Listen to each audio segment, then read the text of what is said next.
ಪ್ರಣವಾಯ ವಿಶ್ವೋದಯಸ್ಥಿತಿಲಯೋನ್ನೇತಿಪ್ರದಾಯ ಜ್ಞಾನಪ್ರದಾಯ ವಿಬುಧಾಸುರಸೌಖ್ಯದುಃಖಸತ್ಕಾರಣಾಯ ವಿತತಾಯ ನಮೋ ನಮಸ್ತೆ. ನಾರಾಯಣಂ ಸುರಗುರುಂ ಜಗದೇಕನಾಥಂ ಭಕ್ತಪ್ರಿಯಂ ಸಕಲಲೋಕನಮಸ್ಕೃತಂಚ ತ್ರೈಗುಣ್ಯವರ್ಜಿತಮಜಂ ವಿಭುಮಾದ್ಯಮೀಶಂ ವಂದೇ ಭವಘ್ನಮರಾಸುರಸಿದ್ಧವಂದ್ಯಂ.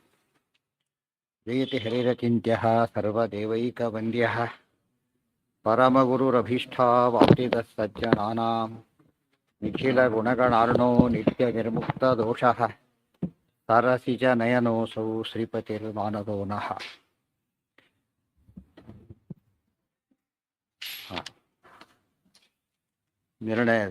ನಿರ್ಣಯ ಸರ್ವಶಾಸ್ತ್ರಾಣಾಂ ಭಾರತಂ ಪರಿಚಕ್ಷತೆ ಭಾರತಂ ಸರ್ವವೇದಾಶ್ಚ ತುಲಾಮಾರೋಪಿತಾಃ ಪುರಾ ದೇವೈಃ ಬ್ರಹ್ಮಾದಿಭಿಃ ಸರ್ವೈಃ ಋಷಿಭಿಶ್ಚ ಸಮನ್ವಿತೈಃ ವ್ಯಾಸಸ್ಯೈವ ಅಜ್ಞೆಯ ತತ್ರ ತು ಅತ್ಯರಿಚ್ಯತ ಭಾರತಂ. ಇಷ್ಟಿದ್ದು ಎಲ್ಲ ಗ್ರಂಥಗಳನ್ನು ತೂಕ ಮಾಡಲಿಕ್ಕೆ ಹೇಳಿದ್ದು ಸಾಕ್ಷಾತ್ ವೇದವ್ಯಾಸ ದೇವರು. ಪಾರ್ಟಿಸಿಪೇಟ್ ಮಾಡಿದ್ದು ಬ್ರಹ್ಮಾದಿ ಸಮಸ್ತರು ಕೂಡ, ಅಲ್ಲಿ ಯಾರೋ ಇವರೇ ಇಲ್ಲ, ಮಿಸ್ಸಿಂಗ್ ಯಾರೂ ಇಲ್ಲ, ಎಲ್ಲರೂ ಸೇರಿ ಮಾಡಿರೋದ್ರಿಂದ ಸರ್ವಾನುಮತವಾಗಿ ಸಿದ್ಧಾಂತವಾಯಿತು. ಮಹಾಭಾರತ ಸರ್ವಶ್ರೇಷ್ಠವಾದ ಗ್ರಂಥ. ಅದು ಮಹಾಭಾರತ ಅಂತ ಹೆಸರು ಬರಲಿಕ್ಕೆ ಕಾರಣವಾಗಿದ್ದೇ ಇದು. ಮಹತ್ವಾದ್ ಭಾರವತ್ವಾಚ್ಚ ಮಹಾಭಾರತ ಮುಚ್ಯತೆ. ಹೀಗೆ ಮಹತ್ವ ಮತ್ತು ಭಾರವತ್ವ ಎರಡು ಕಾರಣದಿಂದಾಗಿ ಮಹಾಭಾರತ ಅಂತದಕ್ಕೆ ಹೆಸರಾಯಿತು. ನಿರುಕ್ತಮಸ್ಯ ಯೋ ವೇದ ಸರ್ವಪಾಪೈಹಿ ಪ್ರಮುಚ್ಯತೆ.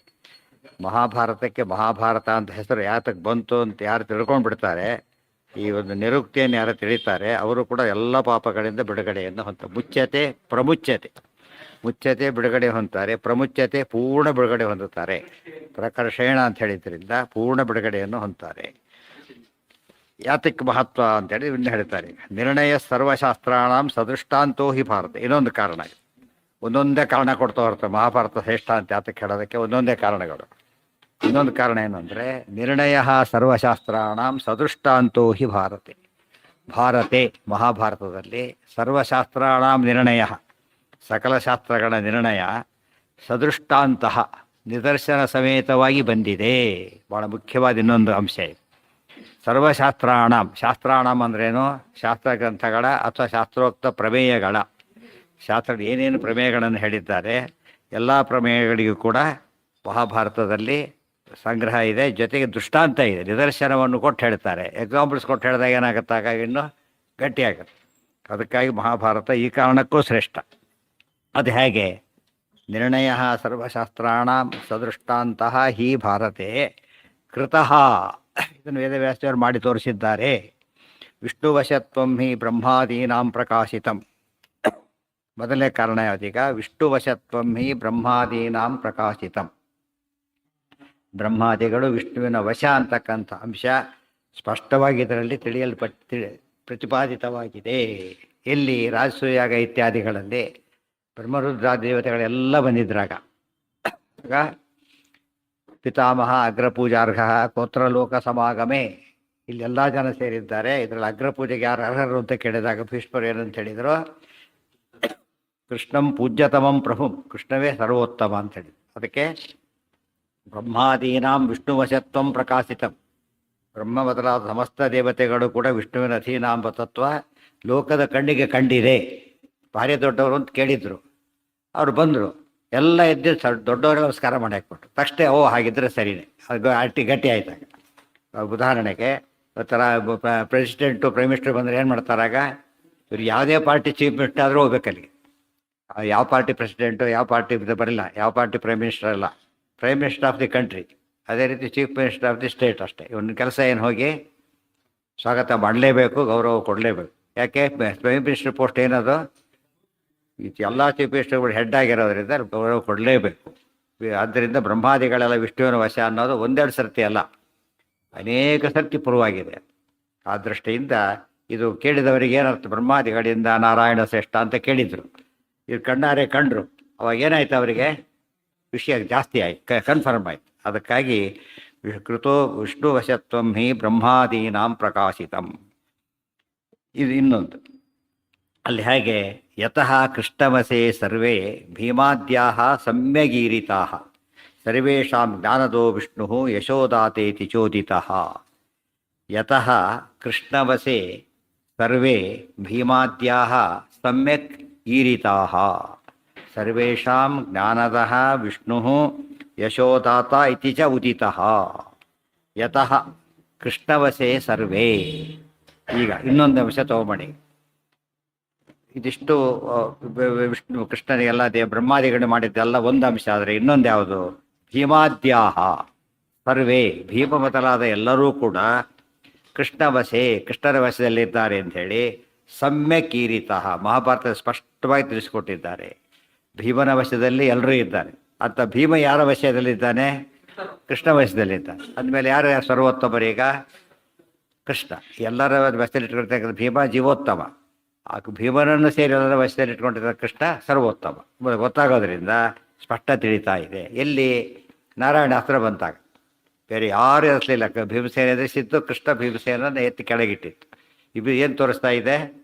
ಭೀಮನಂತೆ ಯಾರೂ ಅದನ್ನು ಪ್ರೊಟೆಸ್ಟ್ ಮಾಡಲಿಲ್ಲ. ಆದರೆ ಕೃಷ್ಣ ಭೀಮನ ಅನಾಯಾಸ ಎತ್ತಿಟ್ಟ ಅಂತ ಹೇಳಿದಾಗ ಏನಾಯ್ತು ಅಲ್ಲಿಗೆ? ಎಲ್ಲರಿಗಿಂತ ಭೀಮ ಶ್ರೇಷ್ಠ, ಭೀಮನಿಗಿಂತ ಕೃಷ್ಣ ಶ್ರೇಷ್ಠ. ಆದ್ದರಿಂದ ಕೃಷ್ಣ ಸರ್ವೋತ್ತಮ, ಭೀಮ ಜೀವೋತ್ತಮ ಅಂತಾಯಿತು. ಒಂದಲ್ಲ ಎರಡಲ್ಲ, ಬೇಕಾದಷ್ಟು ಕಡೆಗೆ ಅದರ ಮುಂದೆ ಬರುತ್ತಾಗ ಮತ್ತು ಕುಂತಿ ಕೇಳ್ತಾಳೆ, ಕೃಷ್ಣ ನೀನು ಸರ್ವೋತ್ತಮತ್ವ ನಾನೀಗ ಕಣ್ಣಾರೆ ಕಾಣಬೇಕು, ತೋರಿಸ್ಕೊಡು ಅಂತ ಹೇಳಿದ ತಕ್ಷಣ ಕೃಷ್ಣ ಏನು ಮಾಡ್ತಾನೆ? ರೈವತ ಪರ್ವತ ದ್ವಾರಕ್ಕೆ ಹತ್ತಿರ.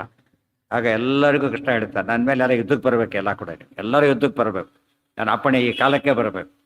ತಕ್ಷಣ ಏನಾಯಿತು? ಎಲ್ಲರೂ ಬಂದರು. ಒಂದು ಕ್ಷಣದಲ್ಲಿ ಅವರೆಲ್ಲ ಏನಾಗಿದ್ರು? ಅವರೆಲ್ಲ ಸೋತು ಕೆಳ ಬಿದ್ದು ಹೋಗಿರು. ಒಂದೇ ಕ್ಷಣದಲ್ಲಿ ಕಣ್ಣು ಮುಚ್ಕೊಂಡು ಯಾರು ಕೆಳ ಬಿದ್ದು ಹೋದರು. ಆಗ ಭೀಮಸೇನರ ಪ್ರಸಕ್ತೆ ಬಂತು. ಈಗ ಕೃಷ್ಣನ ಮಾತಿದೆ ಏನಂತ? ಪ್ರೊಟೆಸ್ಟ್ ಎದುರಿಸಲೇಬೇಕು ಅಂತ ಹೇಳಿಬಿಟ್ಟು ಕೃಷ್ಣ ಎದುರಿಸಲೇಬೇಕೀಗ. ಆದರೆ ಭಕ್ತ ತಾರು ಅದು ಸ್ವಾಮಿ, ಆದ್ದರಿಂದ ಆ ರೀತಿ ಎದುರಿಸಕ್ಕೆ ಬರಲಿಲ್ಲ. ಭಾಳ ಸರಿಯಲ್ಲ. ಏನು ಮಾಡಿದ್ರು ಅವರು? ಕೃಷ್ಣನ ರಥ ಚಕ್ರ ಗಟ್ಟಿಯಾಗಿ ಹಿಡ್ಕೊಂಡು ಕೃಷ್ಣ ಏನು ಮಾಡ್ದ? ಬಿಡಿಸ್ಕೊಂಡು ಮುಂದೆ ಹೊರಟ್ಬಿಟ್ಟು. ಸೊ ಭೀಮಸೇನರು ಹಿಡ್ಕೊಳಕ್ಕಾಗಲಿಲ್ಲ ಅಂತ ಆಯ್ತಾಗ. ಸೊ ಯಾರು ಗೆದ್ರು ಈಗ? ಕೃಷ್ಣ ಗೆದ್ದು. ಅದು ಅದಕ್ಕೆ ಕುಂತಿ ಕಣ್ಣಾರೆ ಕಂಡಿತ್ತು. ಇದು ಬೇಕಾಷ್ಟು ಬರುತ್ತಿದ್ದಲ್ಲ. ಇದು ಧನ್ಯಾಶ್ಚರ್ಯ ಉಪಾಖ್ಯಾನ ಬರುತ್ತೆ. ಎಲ್ಲದರಲ್ಲೂ ಕೂಡ ಏನು ಕಾಣಿಸ್ತಾ ಹೋಗೋದು? ಉದ್ದಕ್ಕೂ ಏನು ಕಾಣುತ್ತೆ? ಎಲ್ಲರೂ ಕೃಷ್ಣನ ವಶ ಅಂತ ಹೇಳಿದ್ರಿಂದ ಕೃಷ್ಣ ಯಾರು ಅಂತ ಆಯ್ತು ಈಗ? ಸರ್ವೋತ್ತಮ. ಅದನ್ನು ವೇದ ಏನಂತ ಹೇಳಿತ್ತು? ವಿಷ್ಣು ಸರ್ವೋತ್ತಮ ಅಂತ ಹೇಳಿದ್ದು. ಪ್ರೂವ್ ಆಯ್ತದೆ, ಕಣ್ಣಾರೆ ಕಾಣಿಸ್ತಾ ಆದ್ರಿಂದ ಅದು ಸಿದ್ಧ. ಇದೆಲ್ಲ ಸರಿಯಾಗಿ ಪದ ಅರ್ಥ ಮಾಡ್ಕೋಬೇಕು, ವಿಷಯಗಳ ಅರ್ಥ ಮಾಡ್ಕೋಬೇಕು. ಯತಃ ಕೃಷ್ಣವಸೆ ಸರ್ವೇ ಭೀಮಾದ್ಯಾಹ ಸಮ್ಯಗೀರಿತ. ಸಮ್ಯಕ್ ಮತ್ತು ಎರಡು ಕಡೆ ಸೇರಿಸ್ಕೋಬೇಕು. ಭೀಮಾದ್ಯಾಹ ಸಮ್ಯಕ್ ಕೃಷ್ಣವಸೆ. ಭೀಮಾದಿ ಕೃಷ್ಣನ ವಶ, ಪೂರ್ಣವಾಗಿ ಕೃಷ್ಣನ ವಶ. ಕೆಲವೊಮ್ಮೆ ಏನಾಯಿತು? ಸಲ್ಯೂಟ್ ಹೊಡಿತಿದ್ದ, ಆಮೇಲೆ ಹೊಡಿಲಿಲ್ಲ, ರಿಟೈರ್ ಆಯಿತು, ಬಿಟ್ಬಿಟ್ಟ. ಈಗೇನು ಬಾಸಲ್ಲ ಹೋಗಾಯ ಅಂತ ಹೇಳ್ಬಿಟ್ಟ, ನಡಿಯಂತೆ. ಗೊತ್ತಾಯ್ತಾ? ಸಮ್ಯಕ್ ಅಲ್ಲ ಅದು. ಕೆಲಸ ಬೈಕೊಂಡೇ ಬರ್ತಾರೆ. ಬಾಯಿಲೆ ಒಳಗೆ ಬೈಕೊಂಡು ಒಳಗೆ ಏನು ಸಾರು ಅಂತ ಕೇಳ್ತಾರೆ. ಒಳಗೆ ಬಾಯಲ್ಲಿ ಒಳಗೆ ಪ್ರಾಣಿ ಬಿಡೋದೇ ಭಾರಿ ಬಳಸ್ತಾರೆ. ಮೂರ್ಖ ಅಂತ ಬೈಕೋತಾ ಇರ್ತಾರೆ. ಸಮ್ಯಕ್ ಅಲ್ಲ ಅದು. ಗೊತ್ತಾಯ್ತಾ? ಯಾವುದು? ಇಲ್ಲಿ ಕೃಷ್ಣ ಭೀಮಾದಿಗಳಿಂದ ಕೃಷ್ಣ ಏನಾಗಿದ್ದಾನೆ? ಪೂರ್ಣವಾಗಿ ಅವ್ರ ವಶದಲ್ಲಿ, ಕೃಷ್ಣನ ವಶದಲ್ಲಿ ಎಲ್ಲ ಇರೋದ್ರಿಂದ ಅದು ಸರಿ. ಸಮ್ಯಕ್ ವಶೆ. ಇನ್ನೊಂದು ಸಮ್ಯಕ್ ಈರಿತ. ಇದು ಸ್ಪಷ್ಟವಾಗಿ ಹೇಳಿಬಿಟ್ಟಿದೆ. ಬರೀ ಅಂಬಿಗಟ್ಟಾಗಿ ಹೇಳಿದೆ. ಹೇಗೆ ಹೇಳಿದ್ದಾರೆ? ಸ್ಪಷ್ಟವಾಗಿ ಹೇಳಿರೋದ್ರಿಂದ ಕೃಷ್ಣನೇ ಸರ್ವೋತ್ತಮ. ಈರಿತಾಹ ಅಂದರೆ ಮುಕ್ತ, ಪ್ರೋಕ್ತ ಅಂತ ಅರ್ಥ. ಸರ್ವೇಷಾಂ ಜ್ಞಾನದೋ ವಿಷ್ಣು ಯಶೋದಾತೇತಿ ಚೋದಿತಃ. ಇದು ಒಂದು. ಇನ್ನೊಂದು ಅಂಶ ಏನಿದೆ ಅಂದರೆ, ಒಂದು ವಶ ಆಯಿತು, ಬಲಾದಿಗಳಲ್ಲಿ ಸೋತರು ಅಂತಾಯಿತು. ಇನ್ನು ಜ್ಞಾನದಲ್ಲೂ ಕೂಡ ವಿಷ್ಣು ಏನು? ಎಲ್ಲರಿಗಿಂತ ಶ್ರೇಷ್ಠ. ಬಲದಲ್ಲಿ ಶ್ರೇಷ್ಠ ಅಂತಾಯಿತು, ಫಿಸಿಕಲಿ ವಶ ಆಗಿದ್ದಕ್ಕೆ.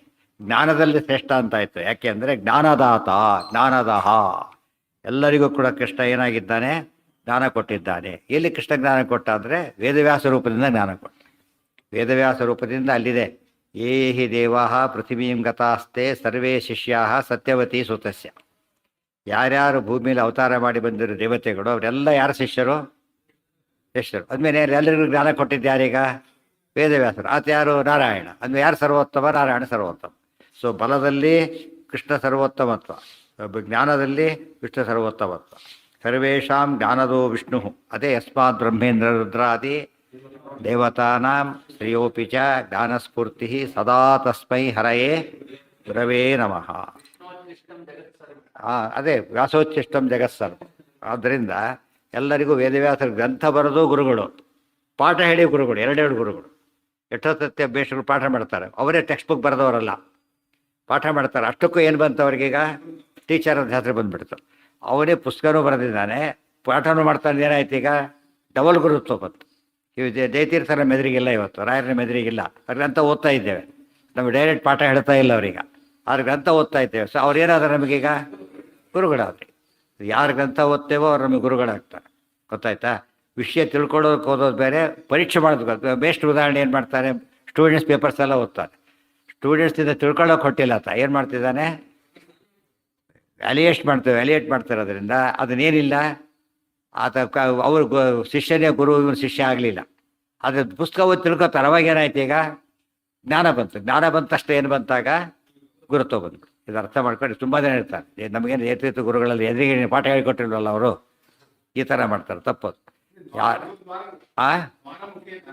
ಅದು ಬಲ್ಲ ದ್ವಾರ ಅಲ್ಲ, ಗ್ರಂಥನೇ ಇದೆಯಲ್ಲ ಫಸ್ಟ್. ಈಗ ಗ್ರಂಥ ಇರೋದು ಒಂದು, ಮತ್ತು ಪಾಠ ಹೇಳೋರು ಅವರು ಗುರುಗಳು, ಅವರು ಗುರು ಇನ್ನೊಂಥದ್ದು. ಆ ಗುರು ಪರಂಪರೆಯಲ್ಲೇ ಗುರುಗಳು, ಗ್ರಂಥ ಪರಂಪರೆಯೇ ಗುರುಗಳು. ಈ ಟಿಪ್ಪಣಿ ಓದ್ತಾರೆ, ಟಿಪ್ಪಣಿ ಕಾರ್ಯದ ಉಪಯೋಗ ಆಯ್ತು, ಅವರು ಗುರುಗಳಾದ್ರೆ ಮತ್ತೆ ನಮಗೆ ಅರ್ಥ ಆಯ್ತಾ.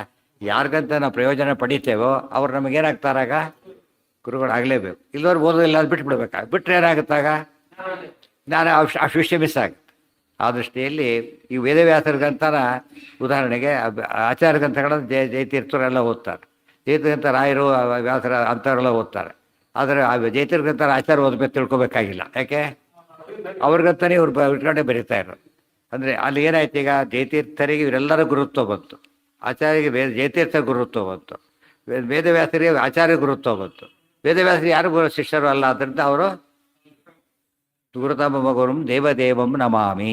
ಎಲ್ಲಿದು ವಾಯುಸ್ತುತಿಯಲ್ಲಿ ಅಸ್ತವ್ಯಸ್ತಂ ಅಂತ ಹೇಳ್ತಾ ಯೋಸೌ ವ್ಯಾಸಾಭಿಧಾನ ತಂ ಅಹರಹ ಭಕ್ತಿತಸ್ತತ್ಪ್ರಸಾದಾತ್ ಸದ್ಯೋ ವಿದ್ಯೋಪಲಬ್ಧೈ ಗುರುತಮ ಮಗುರುಂ ದೇವದೇವಂ ನಮಾಮಿ. ಎಲ್ಲ ನೋಡ್ತಾ ಹೋಗ್ಬೇಕು. ಆ ಗುರುತ್ವ ಹೇಗೆ ಬರುತ್ತೆ ಅನ್ನೋದು ಸಾಕ್ಷಿ. ನಮ್ಮಲ್ಲಿ ಆ ಕಾನ್ಸೆಪ್ಟ್ ಹೋಗ್ಬಿಟ್ಟಿದೆ.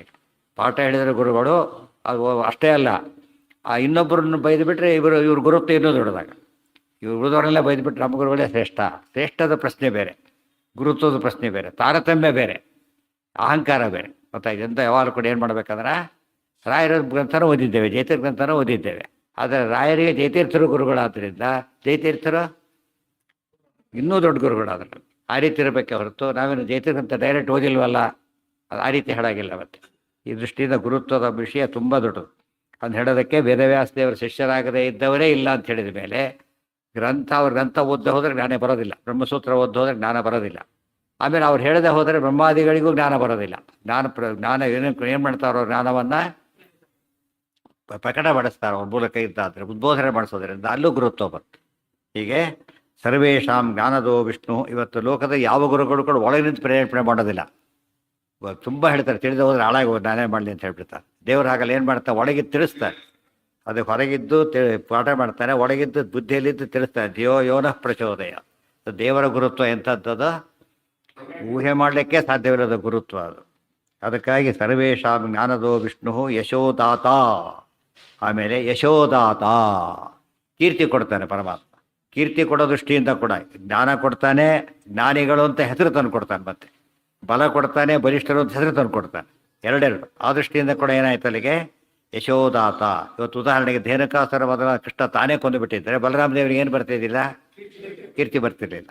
ಜಲಹಂದನ ಕೃಷ್ಣನೇ ಕೊಂದುಬಿಟ್ರೆ ಭೀಮಸೇನ ದೇವರಿಗೆ ಕೀರ್ತಿ ಬರ್ತಿಲ್ಲ. ದುರ್ಯೋಧನ ಕೃಷ್ಣನೇ ಕೊಂದುಬಿಟ್ಟು ಏನಾಗ್ತಿತ್ತು, ತಾನು ಮಾಡ್ತಾನೆ, ಮಾಡಿಸ್ತಾನೆ, ಯಶೋ ಕೀರ್ತಿಯನ್ನು ತಂದು ಕೊಡ್ತಾನೆ. ಅದರಿಂದಾಗಿಯೇ ಆಚಾರ್ಯರು ಹಾಗೇನೆ, ಅವರೇ ಸುಧಾ ಬರೆದಾಕ್ಬಿಟ್ಟಿದ್ರೆ, ಅವರೇ ಪರಿಮಳ ಎಲ್ಲ ಬರೆದಾಕ್ಬಿಟ್ಟಿದ್ರೆ ಯಾರಿಗೂ ಇದೇ ಬರ್ತಿರ್ಲಿಲ್ಲ, ಇವ್ರಿಗೆ ಕೀರ್ತಿ ಬರ್ತಿರ್ಲಿಲ್ಲ. ಅದಕ್ಕೆ ಇವ್ರಿಗೆ ಏನು ಮಾಡಿದ್ರು, ಅವರು ಕೀರ್ತಿ ಕೊಡ್ತಾರೆ. ಅದು ಬಾಡಿ ದೊಡ್ಡದು, ತಾನು ಮಾಡಬೇಕು, ಮಾಡಿಸ್ಬೇಕು. ಕರಿಷ್ಯೆ ಕಾರಯಿಷ್ಯೆ ಚ, ಇದು ವೆರಿ ಇಂಪಾರ್ಟೆಂಟ್.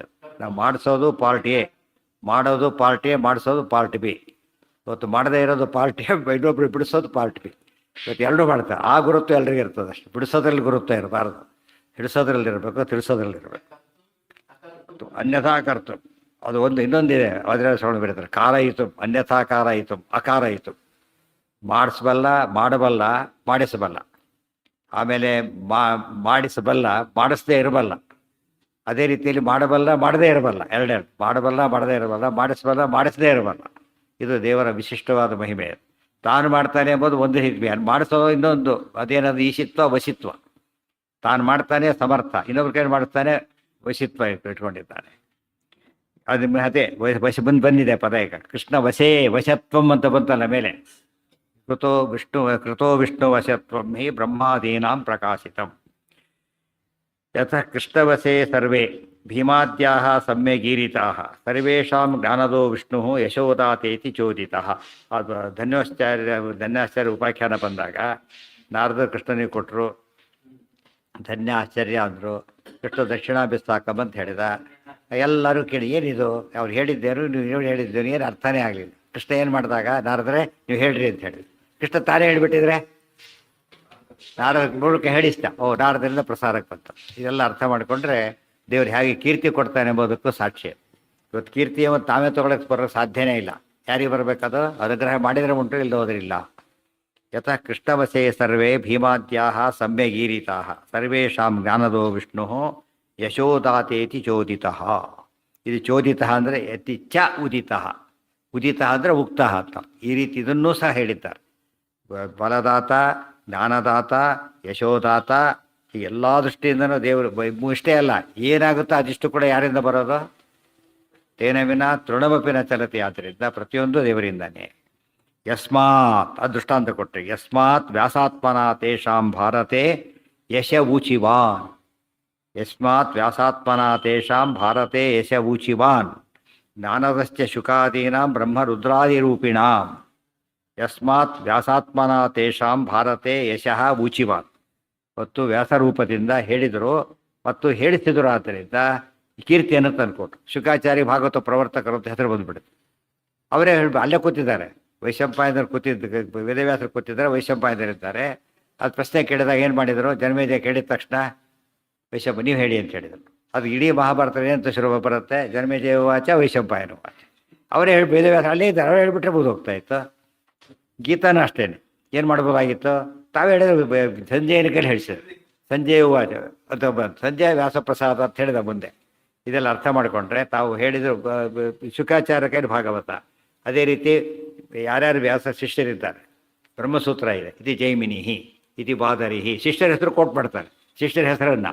ಅದು ಏನಾಯ್ತು ಶಿಷ್ಯರಿಗೆ? ಈಗ ಬಹಳ ಕೀರ್ತಿ ಬಂತು. ಗುರುಗಳಿಂದ ಕೋಟ್ ಮಾಡಲ್ಪಟ್ಟ ಶಿಷ್ಯ ಆದರೆ ಗುರುಗಳ ಅನುಗ್ರಹ ಪಾತ್ರನಾದವನು.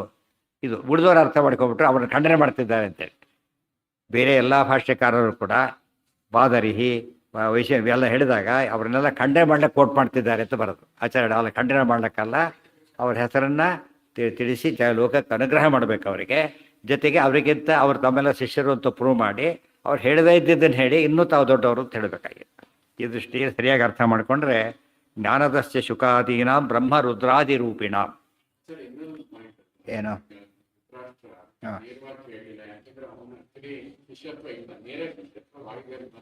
ಅದು ನೆಕ್ಸ್ಟ್ ಇನ್ನೊಂದು ಕಾರಣ. ಅದು ಎಲ್ಲಿ ಸಂಜೆಯನ್ನು ಯಾಕೆ ಆರಿಸ್ಬೇಕಾಗಿದ್ರೆ ಈಗ ವಿದುರನಿಗೆ ಹೇಳಿದ್ರೆ ಮುಗಿದು ಹೋಗ್ತಾ ಇತ್ತು. ಗೊತ್ತಾಯ್ತು. ಅದು ಯಾಕೆ ಹೇಳಿ ಸಂಜೆನೇ ಕೀರ್ತಿ ಕೊಡಬೇಕು. ಒಬ್ಬೊಬ್ಬರಿಗೆ ಕೀರ್ತಿ ಕೊಡೋದಕ್ಕೋಸ್ಕರ ಒಂದೊಂದು ಕಾಲವಿದೆ. ತೀರ್ಥರಿಗೆ ಕೀರ್ತಿ ಕೊಡೋ ಕಾಲ ಇರುತ್ತೆ, ರಾಯರಿಗೆಲ್ಲ ಕೀರ್ತಿ. ಅದು ಆ ಕಾಲಕ್ಕೆ ಒಬ್ಬ ಕೀರ್ತಿ ಕೊಡ್ತಾ ಬರ್ತಾನೆ ಪರಮಾತ್ಮ. ಇಲ್ಲದೆ ಹೋಗಿದ್ರೆ ಕೀರ್ತಿ ಸಿಗ್ತಾನೆ ಇರಲಿಲ್ಲ. ಒಬ್ಬೊಬ್ಬರಿಗೆ ಆ ಕಾಲದಲ್ಲಿ ಒಂದೊಂದಕ್ಕೊಂದೊಂದು ವಿಷಯ, ಕೆಲವು ವಿಷಯಕ್ಕೆ ಇವರು, ಕೆಲವು ವಿಷಯಕ್ಕೆ ಅವರು ಅಂತ ಮಾಡ್ತಾ ಅವರವರಿಗೆ ಕೀರ್ತಿ ಮತ್ತು ಡಿಸ್ಟ್ರಿಬ್ಯೂಟ್ ಮಾಡ್ತಾರೆ. ಭಾರಿ ಧನುರ್ಧಾರಿ ಅರ್ಜುನ ಆಗಬೇಕು, ಬಲಶಾಲಿ ಭೀಮಸೇನ ಆಗಬೇಕು. ಅದರಲ್ಲಿ ನೋಡೋರಿಗೆ ಅರ್ಜುನನೇ ಭಾರಿ ಶ್ರೇಷ್ಠ ಕಾಣಬೇಕು ಮೇಲ್ನೋಟಕ್ಕೆ. ಪಾರ್ಥೇವ ಧನುರ್ಧರ ಹಾಗೆ ಮಾಡ್ತಾರೆ. ಆದರೆ ಅರ್ಜುನಿಗೂ ಗೊತ್ತು ಭೀಮ ತನಗಿಂತ ಶ್ರೇಷ್ಠ ಅಂತೇಳಿ ಒಂದು ಕೀರ್ತಿ ಕೊಡೋ ರೀತಿ ಅದು. ಈ ಎಲ್ಲ ದೃಷ್ಟಿಯಿಂದ ಕೂಡ ದೇವರು ಯಾರಿಗೆ ಏನು ಕೊಡಬೇಕು ಅಂತ ಅವ್ರು ಡಿಸೈಡ್ ಮಾಡಿರ್ತಾನೆ. ಜ್ಞಾನದಷ್ಟೇ ಶುಕಾದೀನ best plumber, best electrician, best ಅದ್ರಲ್ಲಿ ಡಿಪಾರ್ಟ್ಮೆಂಟಲ್ಲಿ ಬಂದವನೀಗ ಬೆಸ್ಟ್ ಅಂತ ನೆನೆಸ್ಕೊಳ್ಬೇಕಾದ್ರೆ ಗುಂಪಿನೊಳಗೆ ಸರಿ. ಆಲ್ ಬೆಸ್ಟ್ ಅಂಬೋದು ಬೇರೆ, ಎಲ್ಲದರಲ್ಲೂ ಬೆಸ್ಟ್ ಅಂಬೋದು ಬೇರೆ, ಒಂದೊಂದರಲ್ಲಿ ಬೆಸ್ಟ್ ಅಂಬೋದು ಬೇರೆ. ಯಸ್ಮಾತ್ ವ್ಯಾಸಾತ್ಮನ ತೇಷಾಂ ಭಾರತೆ ಯಶ ಊಚಿವಾನ್ ಜ್ಞಾನದಶ್ಚ ಶುಕಾದೀನಾಂ ಬ್ರಹ್ಮ ರುದ್ರಾದಿ ರೂಪಿಣಾಂ. ಆಗ ಶುಕಾದಿಗಳಿಗೆ ಜ್ಞಾನವನ್ನು ಕೊಟ್ಟರು, ಶುಕಾಚಾರ್ಯ ಕೊಟ್ಟರು.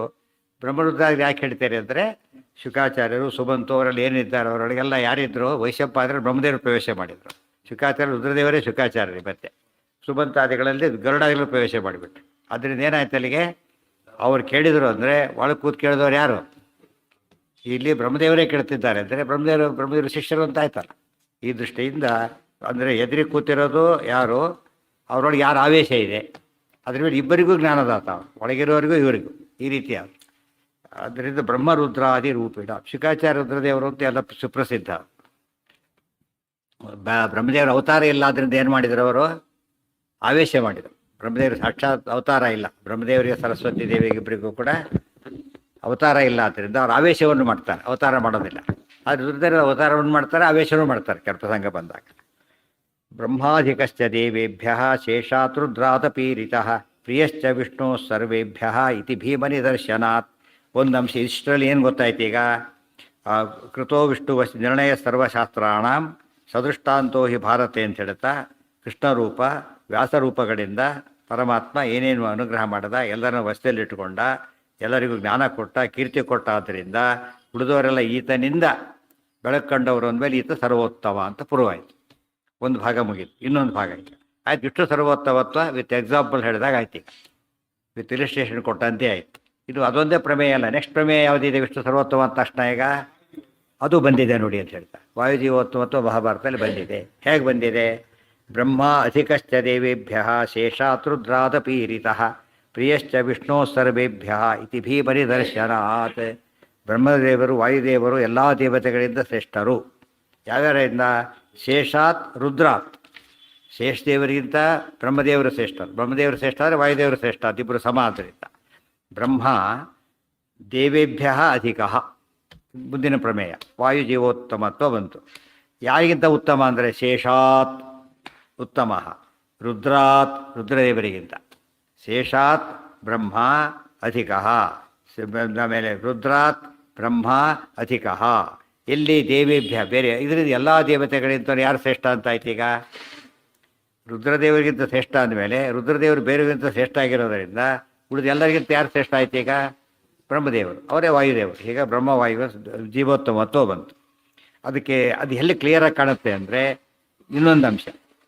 ಅಧಿಕ ಅಂಬೋದು ಗೊತ್ತಾಗಲಿಕ್ಕೆ ಎರಡು.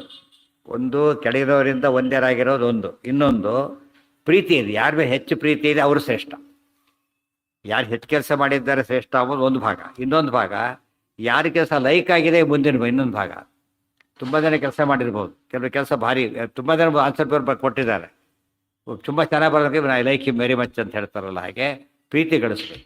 ಇಲ್ಲಿ ಭೀಮಸೇನ ದೇವರ ಮೇಲೆ ಅತ್ಯಂತ ಪ್ರೀತಿ. ಭೀಮ ಎಲ್ಲರಿಗಿಂತ ಶ್ರೇಷ್ಠ ಅಂದರೂ ಒಂದೇ, ವಾಯುಜೀವೋತ್ತಮತ್ವ ಅಂದ್ರೆ ಒಂದೇ. ಯಾಕೆ? ಭೀಮಸೇನ ದೇವರು ಯಾರು? ವಾಯುದೇವರೇ. ಇನ್ನು ಭೀಮಸೇನ ದೇವರು ಅತ್ಯಂತ ಪ್ರಿಯ ಕೃಷ್ಣನಿಗೆ. ಅದು ಎಷ್ಟೋ ಕಡೆ ಗೊತ್ತಾಗ್ತಾ ಇದೆ. ಬಾಯ್ಬಿಟ್ಟು ಹೇಳ್ತಾರೆ. ಭೀಮಸೇನ ಒಂದು ಮಾತು ಹೇಳಿದರೆ ಕೃಷ್ಣ ಏನು ಮಾಡ್ತಿದ್ದಿಲ್ಲ ಅದರ ಭೀಮ ಹೇಳಿದಾಗೆ ಅಂತ. ಅರ್ಜುನ ಎಷ್ಟೊತ್ತು ಬೈತಾರೆ, ಅರ್ಜುನ ಆಗಲ್ಲ ಹೇಳಬಾರ್ದು, ಸುಮ್ಮನೆ ಕೊಡು ಹೇಳಿ ತಪ್ಪು ಹೇಳಿದೆ ಅಂತ ಹೇಳ್ತಾರೆ. ಅರ್ಜುನ ಹೇಳ್ಬೇಕು. ಗೀತೆ ಬಂದಿದ್ದೆ ಅದಕ್ಕೆ. ಗೀತೆ ಬಂದಿದ್ದೆ ಅರ್ಜುನ ಏನು ಮಾಡಿದ? ಗತಾಸು ನಗತಾಸುಂಶ ನಾನು ಶೋಚಂತಿ ಪಂಡಿತ. ಪಂಡಿತರು ಅಳೋದಿಲ್ಲ, ನೀನು ಅತ್ತೆ ಆದ್ದರಿಂದ ಏನಲ್ಲ ಪಂಡಿತ ಅಲ್ಲ. ಈ ರೀತಿ ಕೃಷ್ಣ ಡೈರೆಕ್ಟಾಗಿ ಇದು ಮಾಡ್ತಾ ಹೋಗ್ತಾರೆ. ಅದ್ರ ಪ್ರೀತಿ ಇದೆ. ಎಷ್ಟು ಪ್ರೀತಿ ಇಲ್ಲ? ಭೀಮಸೇನ ಮಾತ್ರ ಒಂದು ಸರ್ತಿನೂ ಕೃಷ್ಣ ಏನು ಮಾಡೋದಿಲ್ಲ, ತೆಗೆದು ಹಾಕೋದಿಲ್ಲ. ಅದಕ್ಕೆ ಅತ್ಯಂತ ಪ್ರಿಯ. ಯಾರ ಮೂಲಕ ಹೋದರೆ ಕೆಲಸ ಆಗೇ ಆಗುತ್ತೆ. ಕೆಲವ್ರ ಮೂಲಕ ಹೋದರೆ ಕೆಲವೊಮ್ಮೆ ಆಗುತ್ತೆ, ಕೆಲವೊಮ್ಮೆ ಆಗೋದಿಲ್ಲ. ರಿಸ್ಕ್ ಅದು. ಆಗ ತುಂಬ ಇನ್ವೆಸ್ಟ್ ಮಾಡೋಕ್ಕೆ ಇಷ್ಟಪಡೋದಿಲ್ಲ. ಯಾಕಂದರೆ ಅಕಸ್ಮಾತ್ ಹೋಗಿಬಿಟ್ರೆ ಅಂತ ಅನಿಸುತ್ತೆ. ಎಲ್ಲಿ ಶ್ಯೂರಿಟಿ ಇರುತ್ತೋ ಅವಾಗ ಏನಾಗುತ್ತೆ? ನಿಶ್ಚಿಂತೆ. ಅದಕ್ಕೇನಂತ ಅಭ್ಯಾಸ ಬಂತು? ಭಾರತೀಯ ರಮಣ ಮುಖ್ಯ ಪ್ರಾಣ ಅಂತರ್ಗತ. ಆ ಪದ್ಧತಿ ಯಾಕೆ ಬಂತು ಅನ್ನೋದು ಅರ್ಥ ಆಗುತ್ತೆ. ಯಾರಿಗಾದ್ರು ವಸ್ತು ಕೊಡಬೇಕಾದ್ರೆ ಯಾರ ಮೂಲಕ ಕಳಿಸ್ಬೇಕು ನಾವೀಗ? ಅವರಿಗೆ ತುಂಬ ಪ್ರಿಯರಾಗಿರ್ಬೇಕು.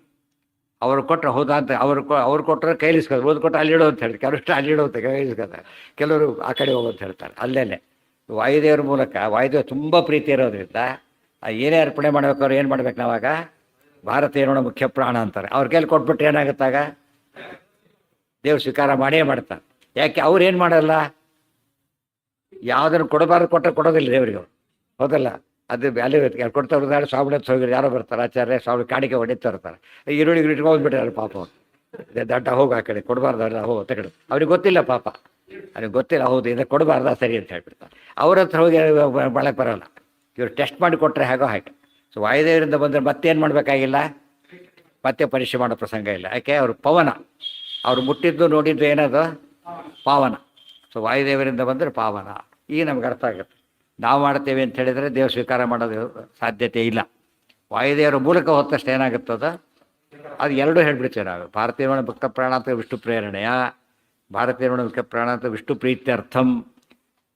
ಭಾರತೀಯ ರಮಣ ಅಂತರ್ಗತ ಅಂತ ಹೇಳಿದಾಗ ನಾವು ಮಾಡೋ ಕೆಲಸಕ್ಕೆ ಒಳ್ಳೆ ಬ್ಯಾಕ್ಗ್ರೌಂಡ್ ಇದೆ, ಶಾಸ್ತ್ರೀಯವಾದ ಕೆಲಸ ಮಾಡ್ತೇವೆ. ಅರ್ಪಣೆ ಮಾಡಬೇಕಾದ್ರೆ ಶಾಸ್ತ್ರೋಕ್ತ ಕ್ರಮದಲ್ಲಿ ಅರ್ಪಣೆ ಮಾಡ್ತೇವೆ. ಮನೆಯಿಂದ ಪೇಪರ್ ಒಯ್ದು ಬರೆದ, ಪರೀಕ್ಷೆಯಲ್ಲಿ ಹೋದ ಮನೆಯಿಂದ ಒಳ್ಳೊಳ್ಳೆ ಶೀಟ್ಸ್ ಒಯ್ದುಬಿಟ್ಟು ಪಾಪ ಬರೆದ, ಅದು ಆನ್ಸರ್ ಪೇಪರ್ ಬಿಟ್ಬಿಟ್ಟ. ಅಕ್ಸೆಪ್ಟ್ ಮಾಡ್ತಾರೆ ಅದನ್ನು? ಮಾಡೋದೇ ಇಲ್ಲ. ಯಾತಕ್ಕೆ? ಪೇಪರೇ ಇನ್ವ್ಯಾಲಿಡ್. ಎಲ್ಲಿ ಬರಿಬೇಕಾಗಿತ್ತು ಅವನು? ಅಲ್ಲೇ ಬರಿ, ಅದರ ಕೊಟ್ಟು ಪೇಪರಲ್ಲಿ ಬರಿಬೇಕು. ಇಲ್ಲಿ ಇನ್ನೊಂದು ಬರುತ್ತೆ, ಮನೇಲಿ ಬರ್ಕೊಂಡಿಟ್ಟ ಅಂತ ಪ್ರಶ್ನೆ ಬರ್ಬೋದು ಬೇಕಾದ್ರೆ. ಅಲ್ಲೇ ಕೊಟ್ಟಿದ್ದಾರೆ ಪ್ರಶ್ನೆ ಬರೋದಿಲ್ಲ. ಅವ್ರು ಕೊಟ್ಟಿದ್ದೆ ಅವ್ರು ವಾಪಸ್ ಕೊಡ್ತಾರೆ ಅಷ್ಟೇ. ಅದೊಂದಾಯಿತು. ಅದೇ ರೀತಿಯೇ ಯಾರಿಗೆ ವಾಪಸ್ ಅವರಿಗೆ ಸಬ್ಮಿಟ್ ಮಾಡಬೇಕು. ಇಲ್ಲಿ ಬರ್ಕೊ ಯಾರಿಗೋ ಸಬ್ಮಿಟ್ ಮಾಡಿದ್ರೆ ತೊಗೊಳ್ಳಿ, ಯಾರಿಗೆ ಸಬ್ಮಿಟ್ ಮಾಡ್ಬೇಕಾದ್ರೆ ಒಂದು ಪ್ರಾಪರ್ ಚಾನಲ್ ಹೋಗಬೇಕು. So prescribed answer paper, prescribed question paper, prescribed room, prescribed ಎಲ್ಲ ಪ್ರಿಸ್ಕ್ರೈಬ್ಡ್ ಆಗಿರಬೇಕು. ಎಲ್ಲೋ ಕುತ್ಕೊಂಡು ಬರೋದೇ ವ್ಯಾಲ್ಯೂ ಮಾಡೋದಿಲ್ಲ. ಮತ್ತೆ ಎಲ್ಲಿ ಕೂತ್ ಬರಿಬೇಕು ಅವನು? ಅಲಾಟೆಡ್ ಸೀಟಲ್ಲೇ ಕೊಡು. ಇದೆಲ್ಲ ಮಾಡಿದಾಗ ಏನಾಗತ್ತದ? ಆಗ ವ್ಯಾಲಿಡಿಟಿ ಬರೋದು. ಸೊ ಭಾರತೀಯರ ಮುಖ್ಯ ಪ್ರಾಣ ಅಂತರ್ಗತ ಕಾನ್ಸೆಪ್ಟ್ ಇದ್ದುಬಿಟ್ರೆ ಯಾವ ಸ್ಟೇಜಲ್ಲೂ ಏನಾಗೋದಿಲ್ಲ, ಮಾಡೋ ಕೆಲಸ ತಪ್ಪಾಗೋದಿಲ್ಲ, ಮತ್ತು ತಪ್ಪಾಗಿ ಸಬ್ಮಿಟ್ ಆಗೋದಿಲ್ಲ, ಯಾರ ಹತ್ರ ಹೋಗೋದಿಲ್ಲ, ಕರೆಕ್ಟಾಗಿ ಹೋಗುತ್ತೆ. ಅದಕ್ಕೆ ಯಾಕೆ ಪ್ರಿಯಶ್ಚ ವಿಷ್ಣೋ ಸರ್ವೇಭ್ಯ, ಅತ್ಯಂತ ಪ್ರಿಯ. ತುಂಬ ಜನ ಪ್ರಿಯರಿದ್ದಾರೆ, ಅದು ಎಲ್ಲರಿಗಿಂತ ಪ್ರಿಯ. ಅದಕ್ಕೆ ಪ್ರಿಯತಮ ಅಂತ ಆಗತ್ತೆ. ಪ್ರಿಯ, ಪ್ರಿಯತರ, ಪ್ರಿಯತಮ. ಆಚಾರ್ಯ ಸರಿ ಭಾರಿ ಸರ್ತಿ ಹೇಳ್ತಾರೆ, ಯಶ್ಯಾಹಂ ಆಪ್ತ ಆಪ್ತೇಭ್ಯ ಯೋ ಮೇ ಆಪ್ತತಮ ಸದಾ. ಪರಮಾತ್ಮನಿಗೆ ಅತ್ಯಂತ ಪ್ರಿಯ ನಾನು, ನನಗೆ ಅತ್ಯಂತ ಪ್ರಿಯ ಕೃಷ್ಣ. ಪರಸ್ಪರ ಹೀಗಿತ್ತು ತೋರಿಸ್ತಾರೆ. ನಾನು ದೇವರಿಗೆ ಅತ್ಯಂತ ಪ್ರಿಯ, ದೇವರು ನನಗೆ ಅತ್ಯಂತ ಪ್ರಿಯ, ದೇವರಿಗೆ ನಾನು ಅತ್ಯಂತ ಪ್ರಿಯ. ಹೀಗೆರಡನ್ನೂ ಹೇಳೋದ್ರಿಂದ ಅಲ್ಲಿಗೆ ಪೂರ್ತಿಯಾಗಿ ನಮಗೆ ಕನ್ವಿನ್ಸ್ ಆಗುತ್ತೆ. ಅವ್ರು ಏನು ಹೇಳಿದ್ರು, ಯಾರು ಹೇಳಿದಾಗ ಲೆಕ್ಕ? ಇವತ್ತು ಯಾರೋ ಬರ್ತಾರೆ, ಮಠದಿಂದ ಬರ್ತಾರೆ, ಸ್ವಾಮಿಗಳು 10 ಗಂಟೆ ಬರ್ತಾರೆ ಅಂತ ಹೇಳ್ತಾರೆ. ನಾವು ನಂಬ್ತೇವೆ. ಯಾತಕ್ಕೆ? ಅವ್ರು ಯಾರವರು? ಅವರಿಂದ ಕಳಿಸಲ್ಪಟ್ಟವ್ರು. ಸೊ ಅವ್ರ ಮ್ಯಾತ್ ವ್ಯಾಲಿಡ್ ಆಗಿ ಯಾರೋ ಹೇಳಿದ್ರೆ ಕೇಳೋದಿಲ್ಲ. ಎಲ್ಲಿಂದ ಏಕಡೆ ಅವ್ರು ಬಂದು ಹೇಳಬೇಕು. ಯಾರು ಆಥರೈಸ್ಡ್ ಅವ್ರು ಹೇಳಿಬಿಟ್ರೆ ಬೆಲೆ ಇರೋದು. ವಾಯುದೇವರು ಯಾವಾಗಲೂ ಆಥರೈಸ್ಡ್ ಅವರು. ಕೆಲವರಿಗೆ ಒಮ್ಮೊಮ್ಮೆ ಆಥರೈಸೇಷನ್ ಎಲ್ಲದಕ್ಕಿರೋದಿಲ್ಲ, ಒಮ್ಮೊಮ್ಮೆ. ವಾಯುದೇವರಿಗೆ ನಿಮಗೆ ಬೇರೆ ಏನು ಗೊತ್ತಾಗಲಿಲ್ಲ, ಭಾರತೀಯ ಮುಖ್ಯ ಪ್ರಾಣ ಅಂತ ಗೊತ್ತಾಯಿತು. ಆಲ್ವೇಸ್ ಇದಾಗಿರೋರು. ಪ್ರತಿ ಕೆಲಸಕ್ಕೂ ಪ್ರತಿ ಸಲಕ್ಕೂ ವಾಯುದೇವರು ಬೇಕು. ಈಗ ಗಣೇಶನ ಪೂಜೆ ಮಾಡ್ತೀವಿ, ಆ ಗಣೇಶ ಅಂತರ್ಗತ ಹೇಳ್ತೇವೆ ಅಷ್ಟೇ. ನಾಗ ಪೂಜೆ ಮಾಡೋ ಗಣೇಶ ಅಂತರ್ಗತ ಬೇಕಿಲ್ಲ, ನಾಗ ಅಂತರ್ಗತ ಶುರುವಾಗುತ್ತೆ. ಆದರೆ ವಾಯುದೇವ್ರಿಗೆ ಯಾವ ಕಾಲಕ್ಕೂ ಬಿಡಾಗಿಲ್ಲ. ಯಾತಕ್ಕೆ? ಸ್ವಾಮಿನ ಸರ್ವಾಂತರಾತ್ಮನ್, ಎಲ್ಲರ ಒಳಗಿರೋದ್ರಿಂದ ಅವ್ರು ಬೈಪಾಸ್ ಮಾಡೋಕ್ಕೆ ಬರೋದಿಲ್ಲ. ಈ ದೃಷ್ಟಿಯಿಂದ ಪ್ರಿಯಶ್ಚ ವಿಷ್ಣು ಸರ್ವೇಭ್ಯ ಇತಿ ಭೀಮ ನಿದರ್ಶನ. ಇದೆಲ್ಲ ಭೀಮಸೇನ ದೃಷ್ಟಾಂತೆಲ್ಲ ಗೊತ್ತಾಗ್ತಾ ಇದೆ. ಮಾತು ಮೀರಿಲ್ಲ ಒಂದು. ಕೃಷ್ಣ ಅತ್ಯಂತ ಪ್ರಿಯರಿಂದ ಅತ್ಯಂತ ಪ್ರಿಯವಾದ ಕೆಲಸ ಮಾಡಿಸ್ತಾನೆ. ಜರಾಸಂಧ ಕೃಷ್ಣನ ಭಾರಿ ದ್ವೇಷಿ. ಹೇಗೆ ಗೊತ್ತಾಯ್ತದು? 18 ಸರ್ತೆ ಕೃಷ್ಣ ಯುದ್ಧಕ್ಕೆ ಹೋದವರು, 18 ಸಲ. ಒಂದು ಭಾರಿ ದ್ವೇಷಿ. ಭಾರಿ ದ್ವೇಷಿಯನ್ನು ಕೊಂದಾಗ ಏನಾಗುತ್ತೆ? ಭಾರಿ ಪ್ರೀತಿ ಬರುತ್ತೆ. ಜರಾಸಂಧನ ಕೊಂದಿದ್ದು ಯಾರು? ಭೀಮಸೇನ ದೇವರು. ಸೊ ಯಾರಿಗೆ ಅತ್ಯಂತ ಪ್ರಿಯ ಆಯಿತು? ಕೃಷ್ಣನಿಗೆ ಅತಿ ಪ್ರಿಯ ಯಾರಾದ್ರು? ಈಗ ಜರಾಸಂಧ. ಜರಾಸಂಧನ ಕೊಂದ ಭೀಮಸೇನ ದೇವರು ಪ್ರಿಯರಾದರೆ ಹೊರತು ಅರ್ಜುನಾದಿಗಳು ಆಗಲಿಲ್ಲ. ದುರ್ಯೋಧನ ಭಾರಿ ದುಷ್ಟ, ಅವನು ಕೊಲಿಸಿದ್ದು ಭೀಮಸೇನ ದೇವರ ಕೈಯಿಂದ. ಸೊ ದೇರ್ಫೋರ್ ಯಾರು ಪ್ರಿಯ? ಮತ್ತೆ ಈಗ ಇದೇನೆ. ಮತ್ತು ಅರ್ಜುನ ಎಷ್ಟೋ ಜನ ಕೊಲ್ಬೇಕಾದ್ರೆ ಮಹಾಭಾರತದಿಂದ ಸಾರಥಿಯಾಗಿರ್ತಾನೆ ಸರಿ, ಬೇರೆ ಕಡೆ ನಿವಾತಕ ಚರ್ಮ ಯುದ್ಧಕ್ಕೆ ಹೋಗ್ತಾನೆ, ಕಾಲಕ್ಕೆ ಯುದ್ಧಕ್ಕೆ ಹೋಗ್ತಾನೆ. ಆಗ ಅರ್ಜುನ ಏನಿಲ್ಲ, ಕೃಷ್ಣ ಜೊತೆಗಿಲ್ಲ. ಉತ್ತರಗೆ ಹೋಗೋಣ ಕಾಲ ಕೃಷ್ಣ ಎದುರಿಗಿಲ್ಲ. ಆದರೆ ಭೀಮಸೇನದವ್ರು ಯಾರನ್ನು ಮುಖ್ಯವಾಗಿ ಕೊಲ್ತಾರೆ, ಕೃಷ್ಣ ಎದುರಿಗಿರ್ತಾನೆ. ದುಶ್ಯಾಸನ ಕೊಲ್ಬೇಕಾದ್ರೆ ಎದುರಿಗಿರ್ತಾನೆ, ಜರಾಸಂಧನ ಕೊಲ್ವ ಎದುರಿಗಿರ್ತಾನೆ, ದುರ್ಯೋಧನ ಕೂಡ ಎದುರಿಗಿರ್ತಾನೆ. ಇವೆಲ್ಲ ಯಾತಕ್ಕೆ ಅಂದರೆ ನೀವು ನೋಡಿ, ನಾನಿರ್ಬೇಕು ಆ ಸಮಯದಲ್ಲಿ. ಅತ್ಯಂತ ಪ್ರಿಯರು ಮಾಡೋ ಕೆಲಸ ನೋಡ್ಲಿಕ್ಕೆ ಹೋಗ್ತಾರೆ. ಉಳಿದವ್ರು ಮಾಡಿದಾಗ ಯಾರು ಕಳಿಸ್ಬಿಡ್ತಾರೆ, ಡೆಪ್ಯೂಟ್ ಮಾಡಿಬಿಡ್ತಾರೆ. ಆದರೆ ಕೃಷ್ಣ ವಾಯುದೇವರು ಕೊಟ್ಟಾಗ ಏನು ಮಾಡಿ ಡೆಪ್ಯೂಟ್ ಮಾಡೋದಿಲ್ಲ, ತಾನೇ ಸ್ವೀಕಾರ ಮಾಡ್ತಾರೆ. ಉಳಿದವ್ರು ಕೊಟ್ಟಾಗ ವಾಯುದೇವರು ಡೆಪ್ಯೂಟ್ ಮಾಡ್ತಾರೆ. ವಾಯುದೇವರು ಎಲ್ಲ ಕೆಲಸಕ್ಕೂ ಕೂಡ ತಾನೂ ಇಲ್ಲ ವಾಯುದೇವರು ಆಗಬೇಕು. ವಾಯುದೇವರು ತಾನು ಇದ್ದೇ ಇರ್ತಾನೆ, ಆ ವಿಚಾರ ಬೇರೆ. ಇನ್ನು ತಿಳ್ಕೊಂಡ್ರೆ ನಮಗೆ ಇದೆಲ್ಲ ಉಪಯೋಗ ಏನು? ಬರೀ ವಾದ ಮಾಡಲಿಕ್ಕಲ್ಲ. ನಾವು ಯಾರ ಮೂಲಕ ದೇವರು ಅರ್ಪಣೆ ಮಾಡಬೇಕು, ಗಟ್ಟಿ ಆಯ್ತಾಗ. ಬರೀ ಬಾಯಿಲೆ ಭಾರತೀಯ ಮುಖ್ಯ ಪ್ರಾಣ ಅಂತರ್ಗತ ಅಂತ ಇದ್ವಲ್ಲ, ಈಗೇನಾಗುತ್ತೆ? ಈಗ ವಿತ್ ಅನುಸಂಧಾನ ಬರೋದ್ರಿಂದ ಭಾಳ ವಿತ್ ಆಲ್ ಕಮಿಟ್ಮೆಂಟ್ ಹೇಳಕ್ಕೆ ಶುರು ಮಾಡ್ತಾನೆ. ಇತಿ ಭೀಮ ನಿದರ್ಶನ. ಈ ಭೀಮಸೇನ ದೇವರ ಕೃಷ್ಣ ಭೀಮರ ಸಂಬಂಧವನ್ನು ಸರಿಯಾಗಿ ಅರ್ಥ ಮಾಡಿಕೊಂಡ್ರೆ ಭೀಮಸೇನ ಅತ್ಯಂತ ಪ್ರಿಯ ಕೃಷ್ಣನಿಗೆ ಗೊತ್ತಾಗೋದ್ರಿಂದ, ಭೀಮಸೇನ ವಾಯುದೇವರಾದ್ದರಿಂದ ಅವರೇ ಮುಂದೆ ಬ್ರಹ್ಮದೇವರಾಗ್ತಾರಾದ್ದರಿಂದ, ಬ್ರಹ್ಮಾದಿ ದೇವತೆಗಳಿಂದ ಕೃಷ್ಣ ಶ್ರೇಷ್ಠ ಅಂತ ಆಗೋದ್ರಿಂದ ಕೃಷ್ಣನ ಸರ್ವೋತ್ತಮತ್ವನೂ ಕನ್ಫರ್ಮ್ ಆಯಿತು, ವಾಯುದೇವರ ಜೀವೋತ್ತಮತ್ವನೂ ಗೊತ್ತಾಯಿತು. ಹೀಗೆ 2 ದೊಡ್ಡ ತತ್ವ ಬಂತು. ಫಸ್ಟು ವಿಷ್ಣು ಸರ್ವೋತ್ತಮತ್ವ, ಇಮಿಡಿಯೇಟ್ ನೆಕ್ಸ್ಟ್ ಯಾವುದು? ವಾಯು ಜೀವೋತ್ತಮ. ಈ 2 ತತ್ವ ಬಿಟ್ಟು ಇನ್ನೇನು ಹೇಳಿದ್ರು ಕೂಡ ಏನಾಗಲ್ಲ, ಅದು ಮುಖ್ಯ ತತ್ವ ಆಗೋದೆ. ಅತಿ ಮುಖ್ಯವಾದ ತತ್ವ ಹೇಳಬೇಕು. ಭೂಭಾರಹಾರಿಣೋ ವಿಷ್ಣೋ ಪ್ರಧಾನಾಂಗಂ ಹಿ ಮಾರುತಿ. ಅದು ಇನ್ನೂ ಎಕ್ಸ್ಪ್ಲೇನ್ ಮಾಡ್ತಾರೆ. ಈಗ ಅತಿ ಅಂಗ ಅಂದ್ರೇನು? ಪ್ರಧಾನ ಸೇವಕರು. ಪ್ರಧಾನ ಸೇವಕರು ಯಾರು? ಯಾರಿಗೆ? ಕೃಷ್ಣನಿಗೆ. ಅದಕ್ಕೆ ಹೇಳ್ತಾರೆ ಕೃಷ್ಣನ ಕೆಲಸ ಏನಪ್ಪ? ಭೂಭಾರ ಹರಣ ಮಾಡೋ ಕೃಷ್ಣನ ಕೆಲಸ, ಆತನ ಕಾರ್ಯ ಅದು. ಪರಿತ್ರಾಣಾಯ ಸಾಧೂನ ಬಿದ್ದೇ ಇದೆ, ಸಂಭವಾಮಿ ಯುಗೆ ಯುಗೆ. ಭೂಭಾರ ಹಾರಿಣ ವಿಷ್ಣೋ ಪ್ರಧಾನಾಂಗಂ. ಪ್ರಧಾನ ಅಂದರೆ ಅಸಿಸ್ಟೆನ್ಸ್ ಅಂತ ಅರ್ಥ ಮಾಡಬಾರ್ದು. ದೇವರಿಗೆ ಏನು ಬೇಕಿಲ್ಲ, ಯಾರ ಅಸಿಸ್ಟೆನ್ಸು ಬೇಕಿಲ್ಲ. ಆದರೆ ಪ್ರಧಾನ ಸೇವಕರು ಯಾರು ಅಂತ ಕೇಳಿದರೆ ಮಾರುತಿ, ವಾಯುದೇವರೇ. ಮಾರುತಿ ಅಂತ ಯಾವುದಕ್ಕೆ ಉಪಯೋಗಿಸಿದ್ರು? ಭೀಮ ಅಂತ ಹೇಳ್ಬೋದಾಗಿತ್ತು. ಮಾರುತಿ ಅಂದರೆ ಏನು? ವಾಯುದೇವರ ಅವತಾರ ಅಂತ ಅರ್ಥ. ಸೊ 3 ಅವತಾರನೂ ಬಂತಾಗ ಹನುಮದ್ ರೂಪದಲ್ಲೂ ಹಾಗೆ, ಭೀಮ ರೂಪದಲ್ಲೂ ಹಾಗೆ, ಮಧ್ವ ರೂಪದಲ್ಲೂ ಹಾಗೆ. ಬರೀ ಭೀಮ ಅಂದರೆ ಉಳಿದೆರಡು ರೂಪ ಅಂತ ಪ್ರಶ್ನೆ ಬರಲಿಲ್ಲ. ಯಾಕೆ ಮಾರುತಿ ಅನ್ನೋ ಪದ ಯಾರಿಗೆ ಅಪ್ಲೈ ಆಗುತ್ತೆ? 3 ರೂಪಕ್ಕೂ ಅನ್ವಯ ಆಗುತ್ತೆ. ಪ್ರಥಮೋ ಹನುಮಾನ್ ನಾಮ, ದ್ವಿತೀಯೋ ಭೀಮ ಏವ ಚ, ಪೂರ್ಣಪ್ರಜ್ಞ ತೃತೀಯಸ್ತು ಭಗವತ್ ಕಾರ್ಯ ಸಾಧಕ. ಅದು 3 ರೂಪಕ್ಕೂ ಅನ್ವಯ ಮಾಡಲಿಕ್ಕೋಸ್ಕರ ಮಾರುತಿ ಅನ್ನೋ ಪದ ಉಪಯೋಗಿಸಿದ್ದಾರೆ. ಹನುಮಂತನಿಗೆ ಮಾರುತಿ ಅಂತ ಎಲ್ಲರಿಗೂ ಪ್ರಸಿದ್ಧಾನೆ, ಮಾರುತಿ ಗೊತ್ತಲ್ಲ. ಭೀಮಸೇನ ಮಾರುತಿ, ಭದ್ರಾಚಾರ್ಯ ಮಾರುತಿ. ಮಾಗಧಾದಿ ವಧಾದೇವ ದುರ್ಯೋಧನ ವಧಾದಪಿ. ಈ ಮಹಾಭಾರತಕ್ಕೆ ಬಂದರೆ ಅತಿ ಇಬ್ಬರು ಮಹಾದುಷ್ಟರುಗಳು. ಒಬ್ಬ ಮಾಗಧ, ಇನ್ನೊಬ್ಬ ದುರ್ಯೋಧನ. ಮಾಗಧ ಅಂದರೆ ಯಾರು? ಜರಾಸಂಧ, ಮಗಧ ದೇಶದ ರಾಜ, ಅವನು ಮಾಗಧ. ಇವನು ದುರ್ಯೋಧನ. ಇವರಿಬ್ಬರು ಕೂಡ ಲೀಡರ್ಸ್. ಪಾಲ್ಟೇ ಲೀಡರ್ ಎಲ್ಲ ಜರಾಸಂಧ. ಅದು ಸತ್ತ ಮೇಲೆ ದುರ್ಯೋಧನನಿಗೂ ಕೂಡ ಜರಾಸಂಧ ಗೆಲ್ಲಕ್ಕಾಗಿರಲಿಲ್ಲ. ಜರಾಸಂಧ ದುರ್ಯೋಧನ ಗೆಲ್ಲಕ್ಕೂ ಆಗ್ತಿರಲಿಲ್ಲ. ಯಾಕೆ? ಇಬ್ಬರು ಮಹಾದುಷ್ಟರುಗಳು. ಆ ಸ್ವರೂಪತಃ ದುರ್ಯೋಧನ ಇವನಿಗಿಂತ ಗ್ರೇಟು. ವರಬಲದಿಂದಾಗಿ ಒಂದು ಸ್ವಲ್ಪ ಜಾಸ್ತಿ ಆಗಿದ್ದ ಆ ಟೈಮ್ನಲ್ಲಿ. 2 ಪಾರ್ಟ್ ಇದ್ದಾರೆ. ಒಬ್ಬ ಜರಾಸಂಧ, ಇನ್ನೊಂದು ಕಡೆಗೆ ಅವರಿಬ್ಬರನ್ನು ಕೊಂದಿದ್ದಾರೋ ಭೀಮಸೇನ. ಅಂದರೆ ಯಾರು ಪ್ರಿಯರಾದ್ರೆ ಈಗ? ಭೂಭಾರ ಹಾರಿಣೋ ವಿಷ್ಣೋ ಪ್ರಧಾನಾಂಗಮ್ಯ ಮಾರುತಿ. ಅಂದರೆ ಇದೆಲ್ಲ ಹೇಗಿದೆ ಗೊತ್ತೇನು? ಸರಿಯಾಗಿ ಓದ್ಕೊಂಡ್ಬಿಟ್ರೆ ಯಾರಿಂದ ಅಲಗಳಿಲಕ್ಕೆ ಬರೋದೇ ಇಲ್ಲ. ಯಾಕೆ? ಡೇಟಾ ಇದು. ಮಹಾಭಾರತದಲ್ಲಿ ಯಾರು ಇವರು ಟಿವಿಯವರು ಇನ್ನೂ ಡಿಸ್ಟಾರ್ಟ್ ಮಾಡಿಬಿಟ್ಟಿದ್ದಾರೆ. ಭೀಮಸೇನ ಉಳಿಯಕ್ಕೆ ಹಾಕಿಬಿಟ್ಟಿದ್ದಾರೆ ಪೂರ್ತಿಯಾಗಿ. But actually Bhimasena Mahabharata original ಓದಬೇಕು. ಯಾವಾಗಲೂ ಡಾಕ್ಯುಮೆಂಟ್ ಅಂದರೆ ಯಾವುದು? ಯಾವಾಗಲೂ ಕೂಡ ಪ್ರಾಪರ್ ಡಾಕ್ಯುಮೆಂಟ್ ಆಗಬೇಕು ಹೊರತು ಯಾವುದು ಟಿ ವಿ ಓದಿಬಿಟ್ಟು ಭೀಮನ ಪಾತ್ರ ಡಿಸ್ಕಸ್ ಮಾಡಬಾರ್ದು. ಯಾರ್ದ ಕಾವ್ಯ ಓದಿ ಡಿಸ್ಕಸ್ ಮಾಡ್ಲಿಕ್ಕೆ ಹೋಗಬಾರ್ದು. ಎಲ್ಲಿಗೆ ಹೋಗ್ಬೇಕಂತಕ್ಕೆ ನಾವೀಗ ಟೆಕ್ಸ್ಟಿಗೆ ಹೋಗ್ಬೇಕು. ಟೆಕ್ಸ್ಟ್ ಗೊತ್ತಿಲ್ಲ ಭಾಳ ಜನಕ್ಕೆ. ಯಾಕೆ? ಸಂಸ್ಕೃತದಲ್ಲಿರೋದ್ರಿಂದ ಗೊತ್ತಿಲ್ಲ. ಒಳ್ಳೆ ಟ್ರಾನ್ಸ್ಲೇಷನ್ ಬರೋದಿಲ್ಲ, ನಮ್ಮವ್ರು ಮಾಡೋದಿಲ್ಲ. ಹೀಗಾಗಿ ಏನು ಕೆಲಸ ಆಗುತ್ತೆ, ಎಷ್ಟು ವಿಷಯ ಮಿಸ್ ಆಗುತ್ತೆ. ಇದು ಸರಿಯಾಗಿ ಯೋಚನೆ ಮಾಡಿದರೆ ನಮ್ಮ ಜನ ತುಂಬ ಜನ ಕೆಲಸ ಮಾಡೋದಕ್ಕೆ ಅವಾಯ್ಡ್ ಮಾಡೋಕ್ಕೆ ಏನು ಮಾಡ್ತಾರೆ ಗೊತ್ತಾ? ಪುಸ್ತಕನ ಬರೆಯೋದಿಲ್ಲ. ಯಾಕಂದ್ರೆ ಕಂಡ್ಕೊಂಡವ್ರು ಓದಿಬಿಡ್ತಾರೆ, ಭಾರಿ ಪಾಪ ಬರುತ್ತೆ, ಪುಸ್ತಕನೇ ಬರೆಯೋದಿಲ್ಲ. ಗೊತ್ತಾಯ್ತಾ? ಊಟ ಮಾತ್ರ ಮಾಡ್ಲಿಕ್ಕೆ ಬರುತ್ತೆ, ಅದು ಸರಿ ಅಷ್ಟೇ. ತಪ್ಪದು. ಪುಸ್ತಕ ಬರೆಯೋದು ಉದ್ದೇಶ ಏನಿರ್ಬೇಕು ನಿಮಗಾಗ? ಒಳ್ಳೆಯವ್ರಿಗೆ ಉಪಯೋಗ. ಕೆಟ್ಟವ್ರು ಬಾಯಿ ಎದುರಿಗಿಟ್ಟರು ಓದಲ್ಲ ಅವರು. ಮತ್ತು ಯಾವುದೇ ನೀವು ಬರೋ ಕೊಟ್ಟರು ಏನೇ ಕೊಟ್ಟರು ಕೂಡ ಅವ್ರು ಅಯೋಗ್ಯರಾಗಿದ್ರೆ ಏನಾಗೋದಿಲ್ಲ. ನಮಗೆ ಹೇಳಬೇಡಿ ಅಂತ ಹೇಳಿದ್ದಾರೆ, ಕರೆಕ್ಟು. ಇನ್ನೊಂದು ಹೇಳ್ತಾರೆ, ನೀವು ಕೊಟ್ಟರು ಅವ್ರು ಓದೋದಿಲ್ಲ, ಓದಿದ್ರು ತಿಳಿಯೋದಿಲ್ಲ, ತಿಳಿದ್ರು ಫಾಲೋ ಮಾಡೋದಿಲ್ಲ. ಆ ವಿಚಾರ ಇದ್ದೇ ಇದೆ ಬೇರೆ ಕಡೆ. ಅದು ಬಿಡಬಾರ್ದು ನಾವು. ಅದಕ್ಕೆ ನಾವು ಏನು ಮಾಡಿಬಿಡ್ತೀವಿ? ಓವರ್ ಕಾನ್ಷಿಯಸ್ ಎಲ್ಲ ಹೊರಟುಬಿಟ್ಟು ಬರೆದ್ರೆ ಓದ್ತಾರೆ ಅಂತೇಳಿ ಬರೆಯೋದೇ ಬಿಡೋದು. ಹೇಳಿದರೆ ಕೇಳ್ತಾರೆ ಅಂತ ಹೇಳದೇ ಇರೋದು ಮಾಡ್ಲಿಕ್ಕೆ ಹೋಗಬಾರ್ದು.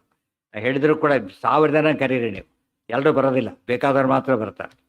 ಕರೆದ ಮಾತ್ರಕ್ಕೆ ಬಂದುಬಿಡ್ತಾರಾ? ಕಾರ್ಯಕ್ರಮಗಳಿಗೆ ಬರ್ತಾರೆ ಅಂತ ಗ್ಯಾರಂಟಿ ಇರೋದಿಲ್ಲ. ಇನ್ನು ಜ್ಞಾನ ಕಾರ್ಯಕ್ಕಂತೂ ಮೊದಲೇ ಬರೋದಿಲ್ಲ ಸಾಮಾನ್ಯ. ರಿಯಲಿ ಇಂಟ್ರೆಸ್ಟ್ ಅಲ್ದ ಹೇಳಿದ ಮಾತ್ರಕ್ಕೆ ಬರೋದಿಲ್ಲ. ಆದ್ದರಿಂದ ಜ್ಞಾನ ಕಾರ್ಯ ಮಾಡಲೇಬೇಕಾದ್ರೆ ಅದೆಲ್ಲ ಹಾಗಿದ್ರೆ ಎಲ್ಲ ಟಿಪ್ಪಣಿ ಬರೀದೇ ಹೋಗಿದ್ರೆ ಟೀಕಾ ಬರೀದೆ ಎಲ್ಲರೂ ಓದಿಬಿಡ್ತಾರೆ ಅಂತ ಹೇಳಿಬಿಟ್ಟ ತಪ್ಪದು.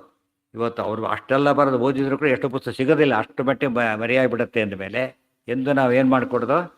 ಜ್ಞಾನ ಪ್ರಸಾರ ಕಾರ್ಯದಲ್ಲಿ ದುರುಪಯೋಗ ಆಗುತ್ತೆ ಅಂತ ಹೇಳಿಬಿಟ್ಟು ನಾವು ಮಾಡದೇ ಇರಬಾರ್ದು. ಯಥಾಶಕ್ತಿ ಮಾಡಲೇಬೇಕು. ಮುಟ್ಟೋರಿಗೆ ಮುಟ್ಟುತ್ತೆ. ಅವ್ರು ಯಾರಿಗೆ ಮುಟ್ಟಬಾರ್ದು ನೋಡೋ ವ್ಯವಸ್ಥೆ ದೇವರಲ್ಲಿದೆ, ಏನು ಯೋಚನೆ ಮಾಡೋಂಗಿಲ್ಲ. ಏನೋ ಹಾಂ, ಯಾರಲ್ಲಿ ಕಾಲನೇಮಿ ಕಂಸ ಅವನು ಪ್ರಬಲ ಅವನು. ಆಮೇಲೆ ಇವರೆಲ್ಲ ಬರ್ತಾನೆ, ಕಡಿಮೆ ನೆಕ್ಸ್ಟ್ ಗ್ರೇಡಲ್ಲಿ ಬರ್ತಾನೆ. ಅದಕ್ಕೆ ಕಾಲನೇಮಿ ಕೃಷ್ಣ ಕೊಲ್ತಾನೆ, ಅದು ಇಂಪಾರ್ಟೆಂಟ್. ಕೃಷ್ಣ ಕೊಂದ್ಮೇಲೆ ಏನಾಗಿರ್ಬೇಕು ಅವರು? ಅಲ್ಲಿ ತಾರತಮ್ಯ ಬರುತ್ತೆ. ಕೊಲ್ಲೋದ್ರಲ್ಲೂ ಕೂಡ ಯಾರನ್ನು ಯಾರು ದುರ್ಯೋಧನನ ಭೀಮಸೇನ ದೇವರು ಕೊಂದರು, ಕರ್ಣಾದಿಗಳನ್ನು ಅರ್ಜುನ ಕೊಂದ. ತಾರತಮ್ಯ ಬಂತು ಮತ್ತೆ. ಈಗ ದುರ್ಯೋಧನ ರಾಜ ಅವನು ಕೊಂದಿದ್ದಕ್ಕೆ ವಿಲನ್ ಕೊಂದರೆ ಏನಾಗ್ತಾರೋ ಇಮಿಡಿಯೇಟ್ಲಿ? ವಿಲನ್ ಕೊಂದವ್ರು ಏನಾಗಬೇಕು? ಹೀರೋ ಆಗಲೇಬೇಕು. ಆ ದೃಷ್ಟಿಯಿಂದ ಕೂಡ ಭೀಮಸೇನ ದೇವರೇ ಹೀರೋ. ಕೀಚಕಾದಿಗಳು ವಿಲನ್ಗಳು, ದುರ್ಯೋಧನ ವಿಲನ್, ಜರಾಸಂಧ ವಿಲನ್. ಇಂಥ ವಿಲನ್ನೆಲ್ಲ ಕೊಂದಿದ್ದು ಭೀಮಸೇನ ಅಂದಮೇಲೆ ಭೀಮಸೇನ ಹೀರೋ. ಅರ್ಜುನ ಕೊಂದಿದ್ದಾರೋ ಕರ್ಣ. ಆ್ಯಕ್ಚುಲಿ ವಿಲನ್ ಅಲ್ಲೇ ಅಲ್ಲ ಆತ. ಯಾರಾತ? ದೇವತೆ. ಕೆಟ್ಟ ಕಾಂಟ್ಯಾಕ್ಟಿಂದ ವಿಲನ್ ಆಗಿದ್ದ ಹೊರತು ನಿಜವಾದ ವಿಲನ್ ಅಲ್ಲ. ದೇರ್ಫೋರ್ ಅರ್ಜುನ ಸೆಕೆಂಡರಿ ರೋಲ್ ಬರುತ್ತೆ ಹೊರತು ಪ್ರೈಮರಿ ರೋಲ್ ಸಿಗೋದಿಲ್ಲ, ಸೆಕೆಂಡರಿನೇ. ಇದೆಲ್ಲ ಆ ಥರ ಯೋಚನೆ ಮಾಡೋದಿಲ್ಲ ಯಾರು ಕೂಡ. ತಾತ್ಪರ್ಯ ಸರಿಯಾಗಿ ಓದಿಬಿಟ್ರೆ ಇದನ್ನು ಯಾರೂ ಕೂಡ ಎಂಥ ನಾಸ್ತಿಕನೂ ಕೂಡ ಒಪ್ಪಬೇಕು, ಇಲ್ಲ ಎದ್ದು ಹೋಗ್ಬೇಕು ಹೊರತು ಚೇಂಜ್ ಮಾಡೋಕ್ಕೆ ಬರೋದಿಲ್ಲ. ಇಷ್ಟು ಇದು ನಮ್ಮ ಜನ ಓದೋದಿಲ್ಲ ಸರಿಯಾಗಿ. ಹಾಂ, ಯಾವಾಗ? ಹಾಂ, ಕಂಸನಿಗೂ ಜರಾಸಂಧನಿಗೂ ಯುದ್ಧ ಆದಾಗ. ಹಾಂ ಹಾಂ ಹಾಂ ಯಾರಿಗೆ? ಕಂಸನಿಲ್ಲ, ಕರ್ಣನಿಗೆ ಅಲ್ಲ. ಕಂಸನಿಗೂ ಜರಾಸಂಧನಿಗೂ ಯುದ್ಧ ಆಗೋದಿಲ್ಲ. ಅದು ಸ್ವಯಂವರಣ ಎತ್ಕೊಂಡು ಹೋಗ್ತಾನೆ ಸ್ವಯಂವರ ಮಂಟಪದಿಂದ ಅಷ್ಟೇ. ಆದರೆ ಬ್ರಹ್ಮನ ವರ ಬೇರೆ ಇದೆ ಜೊತೆಗೆ. ಅವನಿಗೆ ಕಾಲನೇಮಿ ಅಷ್ಟೇ ಅಲ್ಲ, ಬ್ರಹ್ಮದೇವರ ವರ ಇದೆ, ಇವನಿಗೂ ವರ ಇದೆ. ಆದರೆ ಅವನೇನು ಮಾಡ್ದ? ಕಂಸ ಪ್ರಬಲ, ಅದಕ್ಕೆ ಕಂಸವಧಾರ್ಥ ಏನೇ ಇದು ಮಾಡೋದು. ಪ್ರಬಲ ಕೃಷ್ಣ ತಾನೇ ಕೊಲ್ತಾನೆ. ಆದ್ದರಿಂದ ಕಾಲನಿ ಮೂಲ ರೂಪದಲ್ಲಿ ಇದ್ದ ಕಾಲನೇಮಿಯನ್ನು ಕೂಡ ನಾರಾಯಣನೇ ಕೊಲ್ಲೋದು. ವಿಪರೀತಿನ ಭೀಮಸೇನರು ಕೊಲ್ತಾರೆ. ವಿಪರೀತಿನೇ ಜರಾಸಂಧ. ಸೊ ವಾಯುದೇವತ್ವ ಫಿಕ್ಸ್ ಆಗ್ತದೆ. ಕೃಷ್ಣ ವಾಯುದೇವರಿಗೆ ಗೊತ್ತು, ಕೃಷ್ಣನ ಈ ಕಾಲನೇಮಿಯನ್ನು ಕೊಲ್ಲೋಕ್ಕೂ ವಾಯುದೇವರಿಗೆ ಬರುತ್ತೆ, ಕಂಸನ ಕೊಲ್ಲೋಕ್ಕೂ ಬರುತ್ತೆ. ಅವ್ರು ಕೊಲ್ಲೋದಿಲ್ಲ. ಯಾತಕ್ಕೆ? ಹನುಮಂತ ಹೇಳಿಲ್ಲ, ನಿಹಾರ್ಯೇವ ರಾವಣ ಸ ರಾಘವಾಯ ನಾಣ್ಯತ. ರಾವಣನ ನಾನು ಕೊಲ್ಲಬಲ್ಲೆ, ಕೊಲ್ಲೋದಿಲ್ಲ, ರಾಮನಿಗೆ ಮೀಸಲು. ಆ ರೀತಿ ಬಿಡ್ತಾರೆ. ಅರ್ಜುನ ಆದರೆ ಆಗೋದೇ ಇಲ್ಲ, ಬೇರೆಯವ್ರಿಗೆ ಆಗೋದಿಲ್ಲ, ಇವರು ಆದರೂ ಮಾಡೋದಿಲ್ಲ. ಇದು ಡಿಫ್ರೆನ್ಸ್ ಇದು. ಬಾಲ್ಯಕಾಲ ಏನು ಹೇಳಿ? ಬಾಲ್ಯಕಾಲೇನು ಭೀಮಸೇನದೇವ್ರು ಕೊಂದರು. ಅದು ಮುಂದೆ ಬರುತ್ತೆ ಮಹಾಭಾರತದಲ್ಲಿ. ಅದು ಕೇಳ್ಕೊತಾನೆ, ನಾನು ಕೊಲ್ಲಬೇಕು ಅಂತ ಕೇಳ್ತಾನೆ. ನಾನು ಕೇಳ್ಕೊಂಡಿದ್ದಕ್ಕೆ ಕೊಲ್ತಾನೆ. ನಿನ್ನಿಂದ ಕೊತ್ತರೆ ಭಾಳ ಕೀರ್ತಿ ಬರುತ್ತೆ, ಸದ್ಗತಿ ಆಗುತ್ತೆ ಕೊಲ್ಲು ಅಂತ ಕೇಳಿದ್ದಕ್ಕೆ ಕೊಲ್ಲಿದ್ದೆ. ಅದೇ ಡೀಟೇಲಾಗಿ ಮುಂದೆ ಬರುತ್ತೆ. ಅದು ಕೇಳ್ಕೊಂಡಿದ್ದಕ್ಕೂ ಆ ರಿಕ್ವೆಸ್ಟ್ ಕೊಟ್ಟಿದ್ದೆ ಹೊರತು ಇದಲ್ಲ. ಯಾಕೆ? ಬಾಲ್ಯಕಾಲ ದುಷ್ಟ ಅಲ್ಲ. ಭೀಮಸೇನದೇವರು ಸಾಮಾನ್ಯವಾಗಿ ಯಾರನ್ನು ಕೊಲ್ತಾರೆ? ಏನಾಗಿರ್ತಾರೆ ಅವರು? ಬಾಲ್ಯಕರನ್ನು ಕೊಲ್ತಾರೆ, ದುಷ್ಟ ಅಲ್ಲ ಅಂತ. ಯಾಕೆಂದರೆ ಅವನು ರಿಕ್ವೆಸ್ಟ್ ಕೊಟ್ಟಿದ್ದರಿಂದ ಆತ ದುಷ್ಟನಲ್ಲ. ಅದು ದೋಷ ಬರಲಿಲ್ಲ. ಕೆಲಸ ಹೀಗಾಗುತ್ತೆ. ಕಾಲು ತುಳಿಯೋದ್ರಲ್ಲಿ ಎರಡು ವ್ಯತ್ಯಾಸ ಇದೆ. ಯಾರು ದೊಡ್ಡವರಿದ್ದರೆ ಕಾಲೇ ತುಳಿತಾ ನಿಂತುಬಿಟ್ಟಿದ್ದಾರೆ. ನೀವು ಸಿಟ್ಟು ಒಂದು ಒದಿಲಕ್ಕೆ ಹೋದರು, ಇಲ್ಲ ನಾನೇ ಹೇಳಿದ್ದೆ ನೋವಾಗಿದೆ ತುಳಿ ಅಂತ ಹೇಳಿದ್ದೇನೆ ಅಂತ ಹೇಳಿದ್ದು. ಅವಾಗೇನು ಮಾಡ್ತಾರಾಗ? ಹಾಗಿದೆ ಸರ್, ಸೇವೆ ಆ್ಯಕ್ಚುಲಿ. ಇನ್ಯಾರು ತುಳಿತಾರೆ, ಅದೇನದು ಶಿಕ್ಷೆ ಅದು. ಇಲ್ಲಿ ಆನ್ ರಿಕ್ವೆಸ್ಟ್ ಇದು. ಅರ್ಥ ಆಯ್ತಾ? ಈಗ ಆನ್ ರಿಕ್ವೆಸ್ಟ್ ಮಾಡಿದಾಗ ಏನಾಗಲಿಲ್ಲ, ದೋಷ ಆಗಲಿ, ಗುಣ ಆಯಿತು. ಪ್ರಾರ್ಥನೆ ಮಾಡಿದ್ದಕ್ಕೆ ಕೊಂದಾದ ದೋಷ ಆಗಲಿ.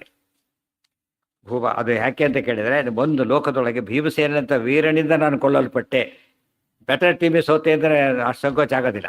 ಅದು ಒಂದು ಕಾರಣ. ಇನ್ನೊಂದು ಕಾರಣ, ವಾಯುದೇವ್ರ ಬಿಟ್ಟು ಪವಿತ್ರನಾಗ್ತೇನೆ. ದುರ್ಯೋಧನ ಪಕ್ಷದಲ್ಲಿದ್ದು ಭಾರಿ ಪಾಪದ ಕೆಲಸ ಅದು. ಇವರಿಂದ ಸೋತೋಗ್ಬಿಟ್ರೆ ಸರಿ ಹೋಗ್ಬಿಡ್ತೇನೆ ಅಂತ ಅರ್ಥ. ಎರಡೂ ಇತ್ತು ಆತನಿಗೆ. ಪ್ರಿಯಶ್ಚ ವಿಷ್ಣು ಸರ್ವೇಭ್ಯ ಇತಿ ಭೀಮ ನಿದರ್ಶನ. ಭೂಭಾರಹಾರಿಣೋ ವಿಷ್ಣೋ ಪ್ರಧಾನಾಂಗಂ ಹಿ ಮಾತು. ಇಷ್ಟೆಲ್ಲ ಸುಮ್ಮನೆ ಇವರಿಗೆಲ್ಲ ಯಾವ ತರ್ಕನೂ ಅರ್ಥ ಆಗೋದು ಬೇಕಾಗಿಲ್ಲ. ಅರ್ಥ ಆಗಿಬಿಟ್ರೆ ಯಾವುದೇ ಇದರಲ್ಲಿ ಸಾಮಾನ್ಯವಾಗಿ ಮಾತಾಡ್ತಿದ್ರೆ ಯಾರು ಕೂಡ ತಾನು ನಿರ್ಣಯ ಓದಿದರೆ ಇದು ತಪ್ಪು ಅಂತ ಹೇಳಿದ ತಕ್ಷಣ ಹೇಳೋದಕ್ಕೆ ಬಂದ್ಬಿಡುತ್ತೆ. ನೀವೇ ಹೇಳಿ, ಹೇಗೆ ಹೇಳ್ತೀರಿ? ಯಾರಿಗೆ ಅರ್ಥ ಆಗ್ಲಿಕ್ಕೆ ಏನೂ ಕಷ್ಟ ಇಲ್ಲ ಅದರೊಳಗೆ. ನೀವು ಕರ್ಣ ಭಾರಿ ಶ್ರೇಷ್ಠ ಅಂತ ಹೇಳ್ತೀರಿ, ಆದರೆ ಭೀಮಸೇನ ಕರ್ಣನ ಸೋಲಿಸಿದ್ದಾರೆ, ಮುಂದೆ ಬರುತ್ತೆ. ಇವರೆಲ್ಲ ಕುಮಾರವ್ಯಾಸ ಬರೆಯೋದಿಲ್ಲ, ಅದೆಲ್ಲ ಕೂಡ ಅವರು ಪಂಪಾದಿಗಳು ಬಿಟ್ಬಿಡ್ತಾರೆ. ಅದನ್ನು ಬರೆದ ಸಿಕ್ಕಾಕೊಂಡ್ಬಿಡ್ತೀವಿ ಅಂತೇಳಿ ಅವಾಯ್ಡ್ ಮಾಡ್ತಾರೆ. ಆ್ಯಕ್ಚುಲಿ ಸುಮ್ಮನೆ ಮಹಾಭಾರತ ಬರೀ ಕಥೆ ಅಷ್ಟೇ ಓದಿದ್ರು ಕೂಡ ವಿಷ್ಣು ಸರ್ವೋತ್ತಮತ್ವನೇ ಗೊತ್ತಾಗಬೇಕು, ಭೀಮಸೀಮೋತ್ತಮತ್ವನೇ ಗೊತ್ತಾಗಬೇಕು. ಅದಕ್ಕೆ ಕಥೆನೇ ಏನು ಮಾಡಿಬಿಡ್ತಾರೆ, ಚೇಂಜ್ ಮಾಡಿಬಿಡ್ತಾರೆ. ಈ ಟಿ ವಿಗಳಲ್ಲೆಲ್ಲ ಬರೋದ್ರಲ್ಲಿ ಕಥೆಗಳ ಟ್ವಿಸ್ಟ್ ಬದಲಾಯಿಸ್ಬಿಟ್ಟು ಎಷ್ಟೋ ಭೀಮನಿಗೆ ಅರ್ಜುನಿಗೆ ಡೈರೆಕ್ಟ್ ಮಾಡ್ತಿರ್ತಾನೆ ಇದರೊಳಗೆ. ಹೀಗೆ ಮಾಡಿ ಹೌದು ಸಾರಿ ವಿವಾಹ ಮಾಡೋದು ಅಂದರೆ ಭೀಮನ ದಡ್ಡ, ಅರ್ಜುನ ಹೇಳಿದರೆ ತಿಳಿತಿತ್ತು ಅಂತ ಬದಲಾಯಿಸ್ಬಿಟ್ಟಿದ್ದಾರೆ. ಅದನ್ನು ಮುಂದೆ ಟೆಕ್ಸ್ಟೇ ಓದ್ತಿದ್ದವರಿಗೆ ಇವ್ರಿಗೆ ಉತ್ತರ ಕೊಡೋಕ್ಕೆ ಬರೋಲ್ಲ. ಟೆಕ್ಸ್ಟ್ ಆಗಿಲ್ಲ ಅಂತ ಗೊತ್ತಾಗೋದು ಯಾವನಿಗೆ? ಇವ್ರು ಹೇಳೋನಿಗೆ ತಾನು ಓದಿದ್ರೆ. ಮೂರು ಭಾರತ ಓದಕ್ಕೆ ಬರೋದಿಲ್ಲ ಹೋದ್ರೆ ಇಷ್ಟು ಓದಿ ಸಾಕು, ಓದ್ಬಿಟ್ಟು ಕ್ಲಿಯರಾಗಿ ಅರ್ಥ ಆಗುತ್ತೆ. ಭೂಭಾರಹಾರಿಣೋ ವಿಷ್ಣೋ ಪ್ರಧಾನಾಂಗಂ ಹಿ ಮಾರುತಿ ಮಾಗಧಾತಿ ವಧಾ ದೇವ ದುರ್ಯೋಧನ ವಧಾದಪಿ. ಎರಡು ದೊಡ್ಡ ದುಷ್ಟ ಅಂತ ಕೊಟ್ಟರು. ಅಲ್ಲಿ ಎರಡೂ ಇದೆ. ಭೂಭಾರ ಹಾರಿ, ಭೂಭಾರ ಪದಗಳ ರೀತಿ ಬೇರೆ ಹೊರತು ಅರ್ಥ ಒಂದೇ. ಯೋ ಯಯೇವ ಬಲಜ್ಯೇಷ್ಠ ಕ್ಷತ್ರೇಷು ಸ ಉತ್ತಮಃ ಮಾಗಧಾತಿ ವಧಾ ದೇವ ದುರ್ಯೋಧನ ವಧಾದಪಿ ಅಂದಮೇಲೆ ಯೋ ಯಯೇವ ಬಲಜ್ಯೇಷ್ಠ ಕ್ಷತ್ರೇಷು ಸ ಉತ್ತಮಃ. ಇಲ್ಲೊಂದು ಪ್ರಶ್ನೆ ಹಾಕ್ಕೊಂಡ್ರು. ನೀವು ಹೇಳಕ್ಕೆ ಕೊಟ್ಟಿರೋದು ಸರ್ವೋತ್ತಮತ್ವ ಜೀವೋತ್ತಮತ್ವನ. ಇಲ್ಲಿ ಹೇಳ್ತಿರೋದೇನೋ ಜರಾಸಂಧ ಭಾರಿ ಬಲಿಷ್ಠ, ದುರ್ಯೋಧನ ಭಾರಿ ಬಲಿಷ್ಠ, ಅವರ ಭೀಮಸೇನ ಕೊಂದ ಅಂತ ಹೇಳಿದ್ರೆ ಏನು ಗೊತ್ತಾಯ್ತು ನಿಮಗೆ? ಬಲದಲ್ಲಿ ಶ್ರೇಷ್ಠ ಅಂತ ಆಯ್ತು ಅಷ್ಟೆ. ಬಲದಲ್ಲಿ ಶ್ರೇಷ್ಠ ಅಂತ ಒಬ್ಬರು ಕುಸ್ತಿಯಲ್ಲಿ ಯಾರೋ ಗೆದ್ದು ಬಿಡ್ತಾರೆ, ಅವ್ನು ಯಾವುದ್ರಲ್ಲಿ ಶ್ರೇಷ್ಠ ಅಂತ ಆಯ್ತು? ಈಗ ಕುಸ್ತಿಯಲ್ಲಿ ಶ್ರೇಷ್ಠ ಅಂತ ಆಯ್ತು. ಯಾವುದೋ ಪ್ರೊಫೆಸರ್ಶಿಪ್ ಕೊಡೋಕ್ಕಾಗತ್ತೆ ಅವನಿಗೆ? ಯಾಕೆ? ಅದು ಸಂಬಂಧಪಟ್ಟಿದ್ದಲ್ಲ. ಅಂದಮೇಲೆ ಅದನ್ನು ಯಾಕೆ ಹೇಳ್ತೀರಿ? ಡೌಟ್ ಬರುತ್ತಾ ಇಲ್ಲ? ಈಗ ಬಲದ ವಿಚಾರ ನೀವು ಕೋಟ್ ಮಾಡ್ತಾ ನೀವು ಹೇಳ್ತಿರೋದು ತಾರತಮ್ಯದಲ್ಲಿ ಯಾರು ಶ್ರೇಷ್ಠ ಅಂತೇಳಿ. ಬಲ ಅಂಬೋದು ಒಂದು ಭಾಗ ಅಷ್ಟೇ. ಅದು ನಿಜವಾಗ್ಲೂ ತಾರತಮ್ಯಕ್ಕೆ ದೊಡ್ಡದು ಯಾವ್ದು ಬೇಕಾದ ನಮಗೆ? ಜ್ಞಾನ ಬೇಕು. ಇಲ್ಲಿ ಜ್ಞಾನದ ಬಗ್ಗೆ ಮಾತಾಡದೆ ಬಲದ ಬಗ್ಗೆ ಹೇಳ್ತಿರಲ್ಲ ಅಂದರೆ ಆಚಾರ್ಯ ರೂಲ್ ಹೇಳ್ತಾರೆ. ಯೋ ಯಯೇವ ಬಲಜ್ಯೇಷ್ಠ ಕ್ಷತ್ರಿಯೇಷು ಸವುತ್ತಮಃ. ಕ್ಷತ್ರಿಯರಲ್ಲಿ ನಮ್ಮ ಕಣ್ಣಿಗೆ ಜ್ಞಾನ ಕಾಣೋದಿಲ್ಲ ಯಾವಾಗಲೂ ಕೂಡ. ಜ್ಞಾನ ಕಾಣೋದಿಲ್ಲ. ಕಾಣೋದು ಯಾವುದು ಫಿಸಿಕಲ್ ಇದು ಕಾಣುತ್ತೆ. ಫಿಸಿಕಲ್ ಬಲ ದೇಹಕ್ಕೆ ಸಂಬಂಧಪಟ್ಟಿದ್ದ ಅದನ್ನು ಕಾಣುತ್ತೆ. ಕ್ಷತ್ರಿಯರಲ್ಲಿ ಜ್ಞಾನ ಕಾಣೋದಿಲ್ಲ. ಆದ್ದರಿಂದ ಏನು ಹುಡುಕ್ಬೇಕು ನಾವು ಅಲ್ಲಿಯಾಗ? ಬಲ ಹುಡುಕ್ಬೇಕು. ಕ್ಷತ್ರಿಯಲ್ಲಿ ಯಾರು ಬಲಿಷ್ಠನೋ ಅವನು ಶ್ರೇಷ್ಠ. ಗೊತ್ತಾಯ್ತಾ? ಅವನು ಗೆದ್ದರೆ ಅವನು ಶ್ರೇಷ್ಠ. ಮತ್ತು ಬಲದಲ್ಲಿ ಒಂದು ತಾರತಮ್ಯ ಇರೋದ್ರಿಂದ ಜರಾಸಂಧಾಗಳು ಭಾರಿ ಬಲಿಷ್ಠರು. ಅವರನ್ನು ಭೀಮಸೇನ ದೇವರು ಕೊಂದರು, ಎಫರ್ಟ್ಲೆಸ್ ಆಗಿ ಕೊಂದರು. 2 ಪಾಯಿಂಟ್. ಮತ್ತೆ 2 ಅವಾಗ ಯಾರು ದೊಡ್ಡವರಾದ್ರೆ? ಈಗ ಇವರು ದೊಡ್ಡವರು. ಇದು ಬ್ರಾಹ್ಮಣರಿಗೆ ಅಪ್ಲೈ ಮಾಡಬಾರ್ದು. ಬ್ರಾಹ್ಮಣರಲ್ಲಿ ಬಲ ಹುಡುಕಬಾರ್ದು. ಏನು ಹುಡುಕಬೇಕು? ಜ್ಞಾನ ಹುಡುಕಬೇಕು. ಯಾಕೆ? ಅವ್ರಿಗೆ ಜ್ಞಾನ ಕಾರ್ಯಕ್ಕೆ ಹೊರಟವರು. ಆದ್ದರಿಂದ ವಾಕ್ಯಾರ್ಥವೆಲ್ಲ ಗೊತ್ತಾಗುತ್ತೆ ಅಲ್ಲಿ. ಇಲ್ಲಿ ಗೊತ್ತಾಗೋದಿಲ್ಲ. ಅದನ್ನು ಏನು ಮಾಡಬೇಕು? ಬಲನೇ ಹುಡುಕಬೇಕು.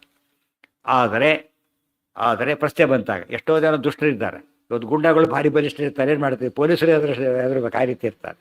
ಆದರೆ ಅಂಗಂ ಚೇದ್ ವಿಷ್ಣು ಕಾರ್ಯೇಶು, ಆ ಬಲ ಯಾವುದಕ್ಕೆ ಉಪಯೋಗ ಆಗಬೇಕು ಅಂದರೆ ದೇವ ಕಾರ್ಯಕ್ಕೆ ಉಪಯೋಗ ಆಗಬೇಕು. ಯಾವುದಕ್ಕೆ ಉಪಯೋಗ ಆಗಬಾರ್ದು? ಗೂಂಡಾಗಿರಿ ಬಲ ಆಗಬಾರ್ದು. ಅದು ರಕ್ಷಣೀಯ ಬಲ ಆಗಬೇಕು. ಈ ಬಲದಿಂದ ಜರಾಸಂಧ ಸತ್ತಿದ್ದಕ್ಕೆ ಏನಾಯ್ತು? ಎಷ್ಟು ಜನ ರಾಜರಿದ್ರಲ್ಲಿ? 22,800 ರಾಜರ ಬಿಡುಗಡೆ ಆಯಿತು. ಅಷ್ಟು ರಾಜ್ಯಗಳು ಬಿಡುಗಡೆ ಆದಾಗಲಿಲ್ಲ. ಈಗ ಎಲ್ಲ ಒಳ್ಳೆ ರಾಜರು, ಕೃಷ್ಣ ಭಕ್ತರವರೆಲ್ಲ ಕೊಡೋದು. ಆ ಥರ ಜರಾಸಂಧಾದಿಗಳು ಏನು ಮಾಡ್ತಿದ್ರು? ದುಷ್ಟರಾಜರನ್ನು ಪ್ರೊಟೆಕ್ಟ್ ಮಾಡ್ತಿದ್ರು. ಆ ದೃಷ್ಟಿಯಲ್ಲಿ ಅಂಗಂ ಚೇದ್ ವಿಷ್ಣು ಕಾರ್ಯೇಶು, ದೇವತಾ ಕಾರ್ಯದೊಳಗೆ ಯಾರು ವಿಶೇಷವಾದ ಸಾಧನ ಆಗ್ತಕ್ಕಂಥ ರೀತಿ ಬಲನ ಉಪಯೋಗಿಸ್ತಾರೆ, ಅಂಥ ಬಲ ಇರೋರು ಏನಾಗ್ತಾರೆ? ಶ್ರೇಷ್ಠರಾಗ್ತಾರೆ. ಭೀಮಸೇನ ದೇವರು ಮಾಡಿದ್ದೆಲ್ಲ ಅಂಥ ಕೆಲಸನೇ. ಒಬ್ಬ ಅಯೋಗ್ಯನೂ ಬಿಡೋದಿಲ್ಲ. ಇವಾಗ ಹನುಮಂತ ದೇವರು ಯಾರನ್ನು ಕೊಲ್ತಾ ಇರೋರು ಏನಾಗಿದ್ರು? ಅವರು ಎಲ್ಲ ಪರಮ ಅಯೋಗ್ಯರು ಎಲ್ಲ ಕೂಡ. ಅದೇ ರೀತಿಯಲ್ಲಿ ಇಲ್ಲಿ ಬಂದಾಗ ಬಾಲ್ಯಕ್ಕನ ಎಕ್ಸೆಪ್ಷನ್ ಬಿಟ್ಬಿಟ್ರೆ, ರಿಕ್ವೆಸ್ಟ್ ಬಿಟ್ಬಿಟ್ಟು ಉಳಿದವರೆಲ್ಲ ಎಂಥವರು? ಭೀಮ ಕೊಂದ ಅಂದರೆ ಕರಿಯಾಗಿ ಕೊಂದಿದ್ದಾರೆ, ಸಾಯಲೇಬೇಕಾದ್ರೂ ಸತ್ತ ಅಂತಾನೆ. ಭೀಷ್ಮ ದ್ರೋಣರನ್ನು ಕೊಲ್ಲೋದಿಲ್ಲ. ಯಾಕೆ? ಅವರೆಲ್ಲ ಯಾರು? ಅವರು ಸ್ವರೂಪತಃ ಯೋಗ್ಯರು. ಬಾಲ್ಯಕ್ಕೆ ಎಕ್ಸೆಪ್ಷನ್ ಅಂತ ನೆನಪಿಡ್ಬೇಕು ಯಾವಾಗಲೂ. ಅಯೋಗ್ಯರನ್ನು ಅದಕ್ಕೆ ಅರ್ಜುನ ಬಿಟ್ಬಿಟ್ರು, ಮುಂದಕ್ಕೆ ನಾ ಕೊಲ್ಲೋದಿಲ್ಲ ಅಂತ ಹೇಳಿಬಿಟ್ಟು. ಇದೆಲ್ಲ ಸೂಕ್ಷ್ಮ ವಿಚಾರಗಳು. ಅಂಗಂ ಚೇದ್ ವಿಷ್ಣು ಕಾರ್ಯೇಶು ತದ್ಭಕ್ತೈವ ನಚಾನ್ಯಥ. ವಿಷ್ಣು ಕಾರ್ಯೇಶು ಅಂಗಂ ಚೇತ್, ವಿಷ್ಣು ಕಾರ್ಯದಲ್ಲಿ ಭಾಗವಹಿಸ್ತಕ್ಕಂಥ ವಿಷಯವಾದರೆ ಅದು ಸರಿ. ತದ್ಭಕ್ತೈವ ನಚಾನ್ಯಥ. ಇನ್ನೊಂದು ಭಾಗ ಇದೆ, ಒಳ್ಳೆ ಕೆಲಸನೇ ಮಾಡಿಬಿಟ್ಟ. ಆದರೆ ವಿಷ್ಣು ಪ್ರೀತ್ಯರ್ಥ ಮಾಡಲಿಲ್ಲ ಅವನು. ಯಾತಕ್ಕೆ ಮಾಡ್ದ?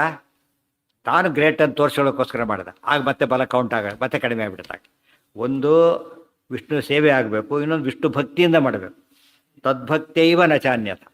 ಭಕ್ತಿಯಿಂದನೇ ಮಾಡಿದರೆ ಅದು ಕೌಂಟ್ ಆಗುತ್ತೆ ಹೊರತು ಏನಾಗೋದಿಲ್ಲ, ಅದು ಕೌಂಟ್ ಆಗೋದಿಲ್ಲ, ಬಲ ಕೌಂಟ್ ಆಗೋದಿಲ್ಲ. ಅದರಿಂದ ಫಿಸಿಕಲ್ ಸ್ಟ್ರೆಂತಿಗೆ ಉಪಯೋಗ ಬರೋದು ಯಾವಾಗ? ಸತ್ಕಾರ್ಯವಾಗಬೇಕು, ವಿಷ್ಣು ಪ್ರೀತ್ಯರ್ಥವಾಗಬೇಕು. ಇಲ್ಲದೆ ಹೋದರೆ ಬಲ ಅದು ಕೆಟ್ಟ ಬಲನೇ. ಯಾರಿಗೆ? ಅದು ಮುಂದೆ ಅದು ಅಲ್ಲೇ ಅದಕ್ಕೆ ಹೇಳಿಬಿಟ್ರು, ಎಲ್ಲರಿಗೂ ಉಪದೇಶ ಮಾಡಿದ್ದಾರೋ ಭೀಮಸೇನ ಅಂಥೇಳಿ. ಹೇಗೆ ಕೃಷ್ಣ ಬಲ ಕಾರ್ಯನೂ ತೋರಿಸ್ತಾ, ಜ್ಞಾನ ಕಾರ್ಯನೂ ತೋರಿಸ್ತಾ. ಭೀಮಸೇನದವ್ರು ಏನು ಮಾಡ್ತಾರೆ? ಎರಡನ್ನೂ ತೋರಿಸ್ತಾರೆ. 3 ರೂಪದಲ್ಲೂ ತೋರಿಸ್ತಾರೆ. ಹನುಮದ್ ರೂಪದಲ್ಲೂ ಜ್ಞಾನ ಕಾರ್ಯ ಬಲ ಕಾರ್ಯ, ಭೀಮರೂಪದಲ್ಲೂ ಜ್ಞಾನ ಕಾರ್ಯ ಬಲ ಕಾರ್ಯ, ಮಧ್ಯ ರೂಪದಲ್ಲೂ ಹಾಗೇನೆ. ಆದರೆ ಹೆಚ್ಚು ಬಲ ಕಾರ್ಯ ಮಾಡಿದ್ದು ಭೀಮರೂಪ, ಹನುಮದ್ ರೂಪದಲ್ಲಿ. ಹೆಚ್ಚು ಜ್ಞಾನ ಕಾರ್ಯ ಮಾಡಿದ್ದು ಇದರೊಳಗೆ. ಕೃಷ್ಣ ರೂಪದಿಂದ ಹೆಚ್ಚು ಬಲ ಕಾರ್ಯ ಮಾಡ್ತಾನೆ, ವ್ಯಾಸ ರೂಪದಿಂದ ಹೆಚ್ಚು ಜ್ಞಾನ ಕಾರ್ಯ ಮಾಡ್ತಾನೆ. ಆ ರೀತಿಯಲ್ಲಿ ವ್ಯತ್ಯಾಸ. ಎರಡೂ ಇದ್ರೂ ಕೂಡ ಯಾವ ಪ್ರಸಂಗಕ್ಕೆ ಏನು ಬೇಕೋ ಅದು ತೋರಿಸೋದು ಅಷ್ಟೆ. ಯೋ ಏವ ಬಲ ಜ್ಯೇಷ್ಠ ಕ್ಷತ್ರಿಯೇಷು ಸ ಉತ್ತಮಃ. ಈ ನಿಯಮ ಬೇರೆಯವರು ಅಪ್ಲೈ ಮಾಡಿದೇನೆ, ಕ್ಷತ್ರಿಯರಿಗೆ ಮಾತ್ರ ಮಾಡಬೇಕು ಅಂತ ತಿಳಿಸಿದರು. ಈ ಭೀಮರೂಪ ಕ್ಷತ್ರಿಯ ರೂಪ ಆದ್ದರಿಂದ, ಜರಾಸಂಧಾದಿಗಳು ಕ್ಷತ್ರಿಯರಾದ್ದರಿಂದ, ಈ ರೂಪ ಅವನು ಕೊಂದಿದ್ದರಿಂದ, ಅವರಿಗಿಂತ ಶ್ರೇಷ್ಠ ಆದ್ದರಿಂದ ಭೀಮಸೇನ ಪರಮಾತ್ಮನ ಭೂಭಾರ ಹರಣ ಕಾರ್ಯದಲ್ಲಿ ಪ್ರಧಾನಾಂಗ ಅಂತ ಪೂರ್ವಾಯಿತು. ಯೋ ಏವ ಬಲ ಜ್ಯೇಷ್ಠ ಕ್ಷತ್ರಿಯೇಷು ಸ ಉತ್ತಮ. ಈ ಲೋಕದಲ್ಲೂ ಕೂಡ ಅಷ್ಟೇ. ವಿಕೆಟ್ ತೊಗೋತಾನಲ್ಲ, ಟೇಲ್ ಎಂಡರ್ ವಿಕೆಟ್ ತೊಗೊಂಡಾಗ ಸುಮ್ಮನೆ ವಿಕೆಟ್ ಲೆಕ್ಕ ಬರುತ್ತದು. ಬಟ್ ಪವರ್ಫುಲ್ ಬ್ಯಾಟ್ಸ್ಮನ್ ತೊಗೊಂಬಿಟ್ರೆ ಏನಾಗುತ್ತಾಗ? ಭಾರಿ ಗ್ರೇಟ್. ಇವತ್ತು ಯಾರನ್ನ ಔಟ್ ಮಾಡಿದ ಅಂಬೋದ್ರ ಮೇಲೆ ಹೇಗಿರುತ್ತೋ ಭೀಮಸೇನ ಮಾಡಿದ್ದು ಹಾಗೆ. ಯಾರು ಟೇಲ್ ಎಂಡರ್ಸ್ ಅಲ್ಲ, ಅವರಲ್ಲ, ಭಾರಿ ಪ್ರಧಾನರು. ಯೋ ಏವ ಬಲಜ್ಯೇಷ್ಠ ಕ್ಷತ್ರಿಯೇಷು ಸ ಉತ್ತಮಃ ಅಂಗಂ ಚೇದ್ ವಿಷ್ಣು ಕಾರ್ಯೇಷು ತದ್ಭಕ್ತೈವ ನ ಚಾನ್ಯಥ. ಫಲಂ ನೈಸ. ಇದೆಲ್ಲ ಒಂದು ಘಟ ಅಲ್ಲಿಗಿರಲಿ. ನಾಳೆ ದಿವಸ ಮುಂದಿನ ಭಾಗ. ಕೀಚಕನು ಭಾರಿ ಬಲಿಷ್ಠನೇ, ಕೀಚಕ ಬಲಿಷ್ಠ, ದುರ್ಯೋಧನ ಬಲಿಷ್ಠ. ಆ ಮಟ್ಟಿಗೆ ಕೌಂಟ್ ಮಾಡ್ಬೋದಲ್ಲ ಅಂತ ಪ್ರಶ್ನೆ ಬಂದರೆ ಉತ್ತರ ಕೊಡ್ತಾರೆ. ಗೊತ್ತಾಯ್ತಾ? ಮೊದಲೇದಾಗಿ ಉತ್ತರ ಇದೆ, ಅದು ಬಿಟ್ಟು ವಿರೋಧಿಗಳು ಸೇವೆ ಆಗಲಿಲ್ಲ. ಏನೋ ಯಾವುದು ಏನೋ ಕೇಳಿದೇನು ಪ್ರಶ್ನೆ ಕೇಳಿದೆ ಏನೋ? ಮೂಲದಲ್ಲೂ ಕ್ಷತ್ರಿಯರು ಇಲ್ಲೋ ಹೌದು ಹೌದು ಹೌದು ಹೌದು ಹೌದು ಹೌದು ಅದು ಆ ವ್ಯತ್ಯಾಸ ಇದೆ ಇಬ್ಬರಿಗೂ ಕೂಡ. ಆದರೆ ದೇವತೆಗಳಿಗೆ ಅದು ಹೆಸರಿಗಷ್ಟೇ. ನಾಲ್ಕು ವರ್ಣ ನಾಲ್ಕು ಯಾವಾಗಲೂ ಇರ್ತಾರೆ. ಅವ್ರಿಗೆ ಯಾವ ನಿಯಮಗಳಿಲ್ಲ. ಬಟ್ ಈ ಒಂದು ಒಂದು ವ್ಯವಸ್ಥೆ ನಿಮಿತ್ತದಿಂದ ಬ್ರಹ್ಮದೇವರು ಬ್ರಾಹ್ಮಣರು, ಇಬ್ಬರು ಕ್ಷತ್ರಿಯ. ಅದು ಸರಿ. ಆಮೇಲೆ ಇನ್ನು ಯಾವುದೋ ಹೇಳಿದ್ರಿ, ಪ್ರಶ್ನೆ ಹೇಳಿದ್ರಿ ಏನ? ಹಾಂ ಹಾಂ, ಐರಾವತ ಅಲ್ಲ, ಸುಪ್ರತೀಕ. ಸುಪ್ರತೀಕ, ಹೌದು. ಸುಪ್ರತೀಕ ಅದು ಆ ದಿಗ್ಗಜ. 8 ದಿಕ್ಪಾಲಕರು, 8 ದಿಗ್ಗಜಗಳಿವೆ. ಅದಕ್ಕೆ ಅದು ಸುಪ್ರತೀಕ ಆ ಥರ.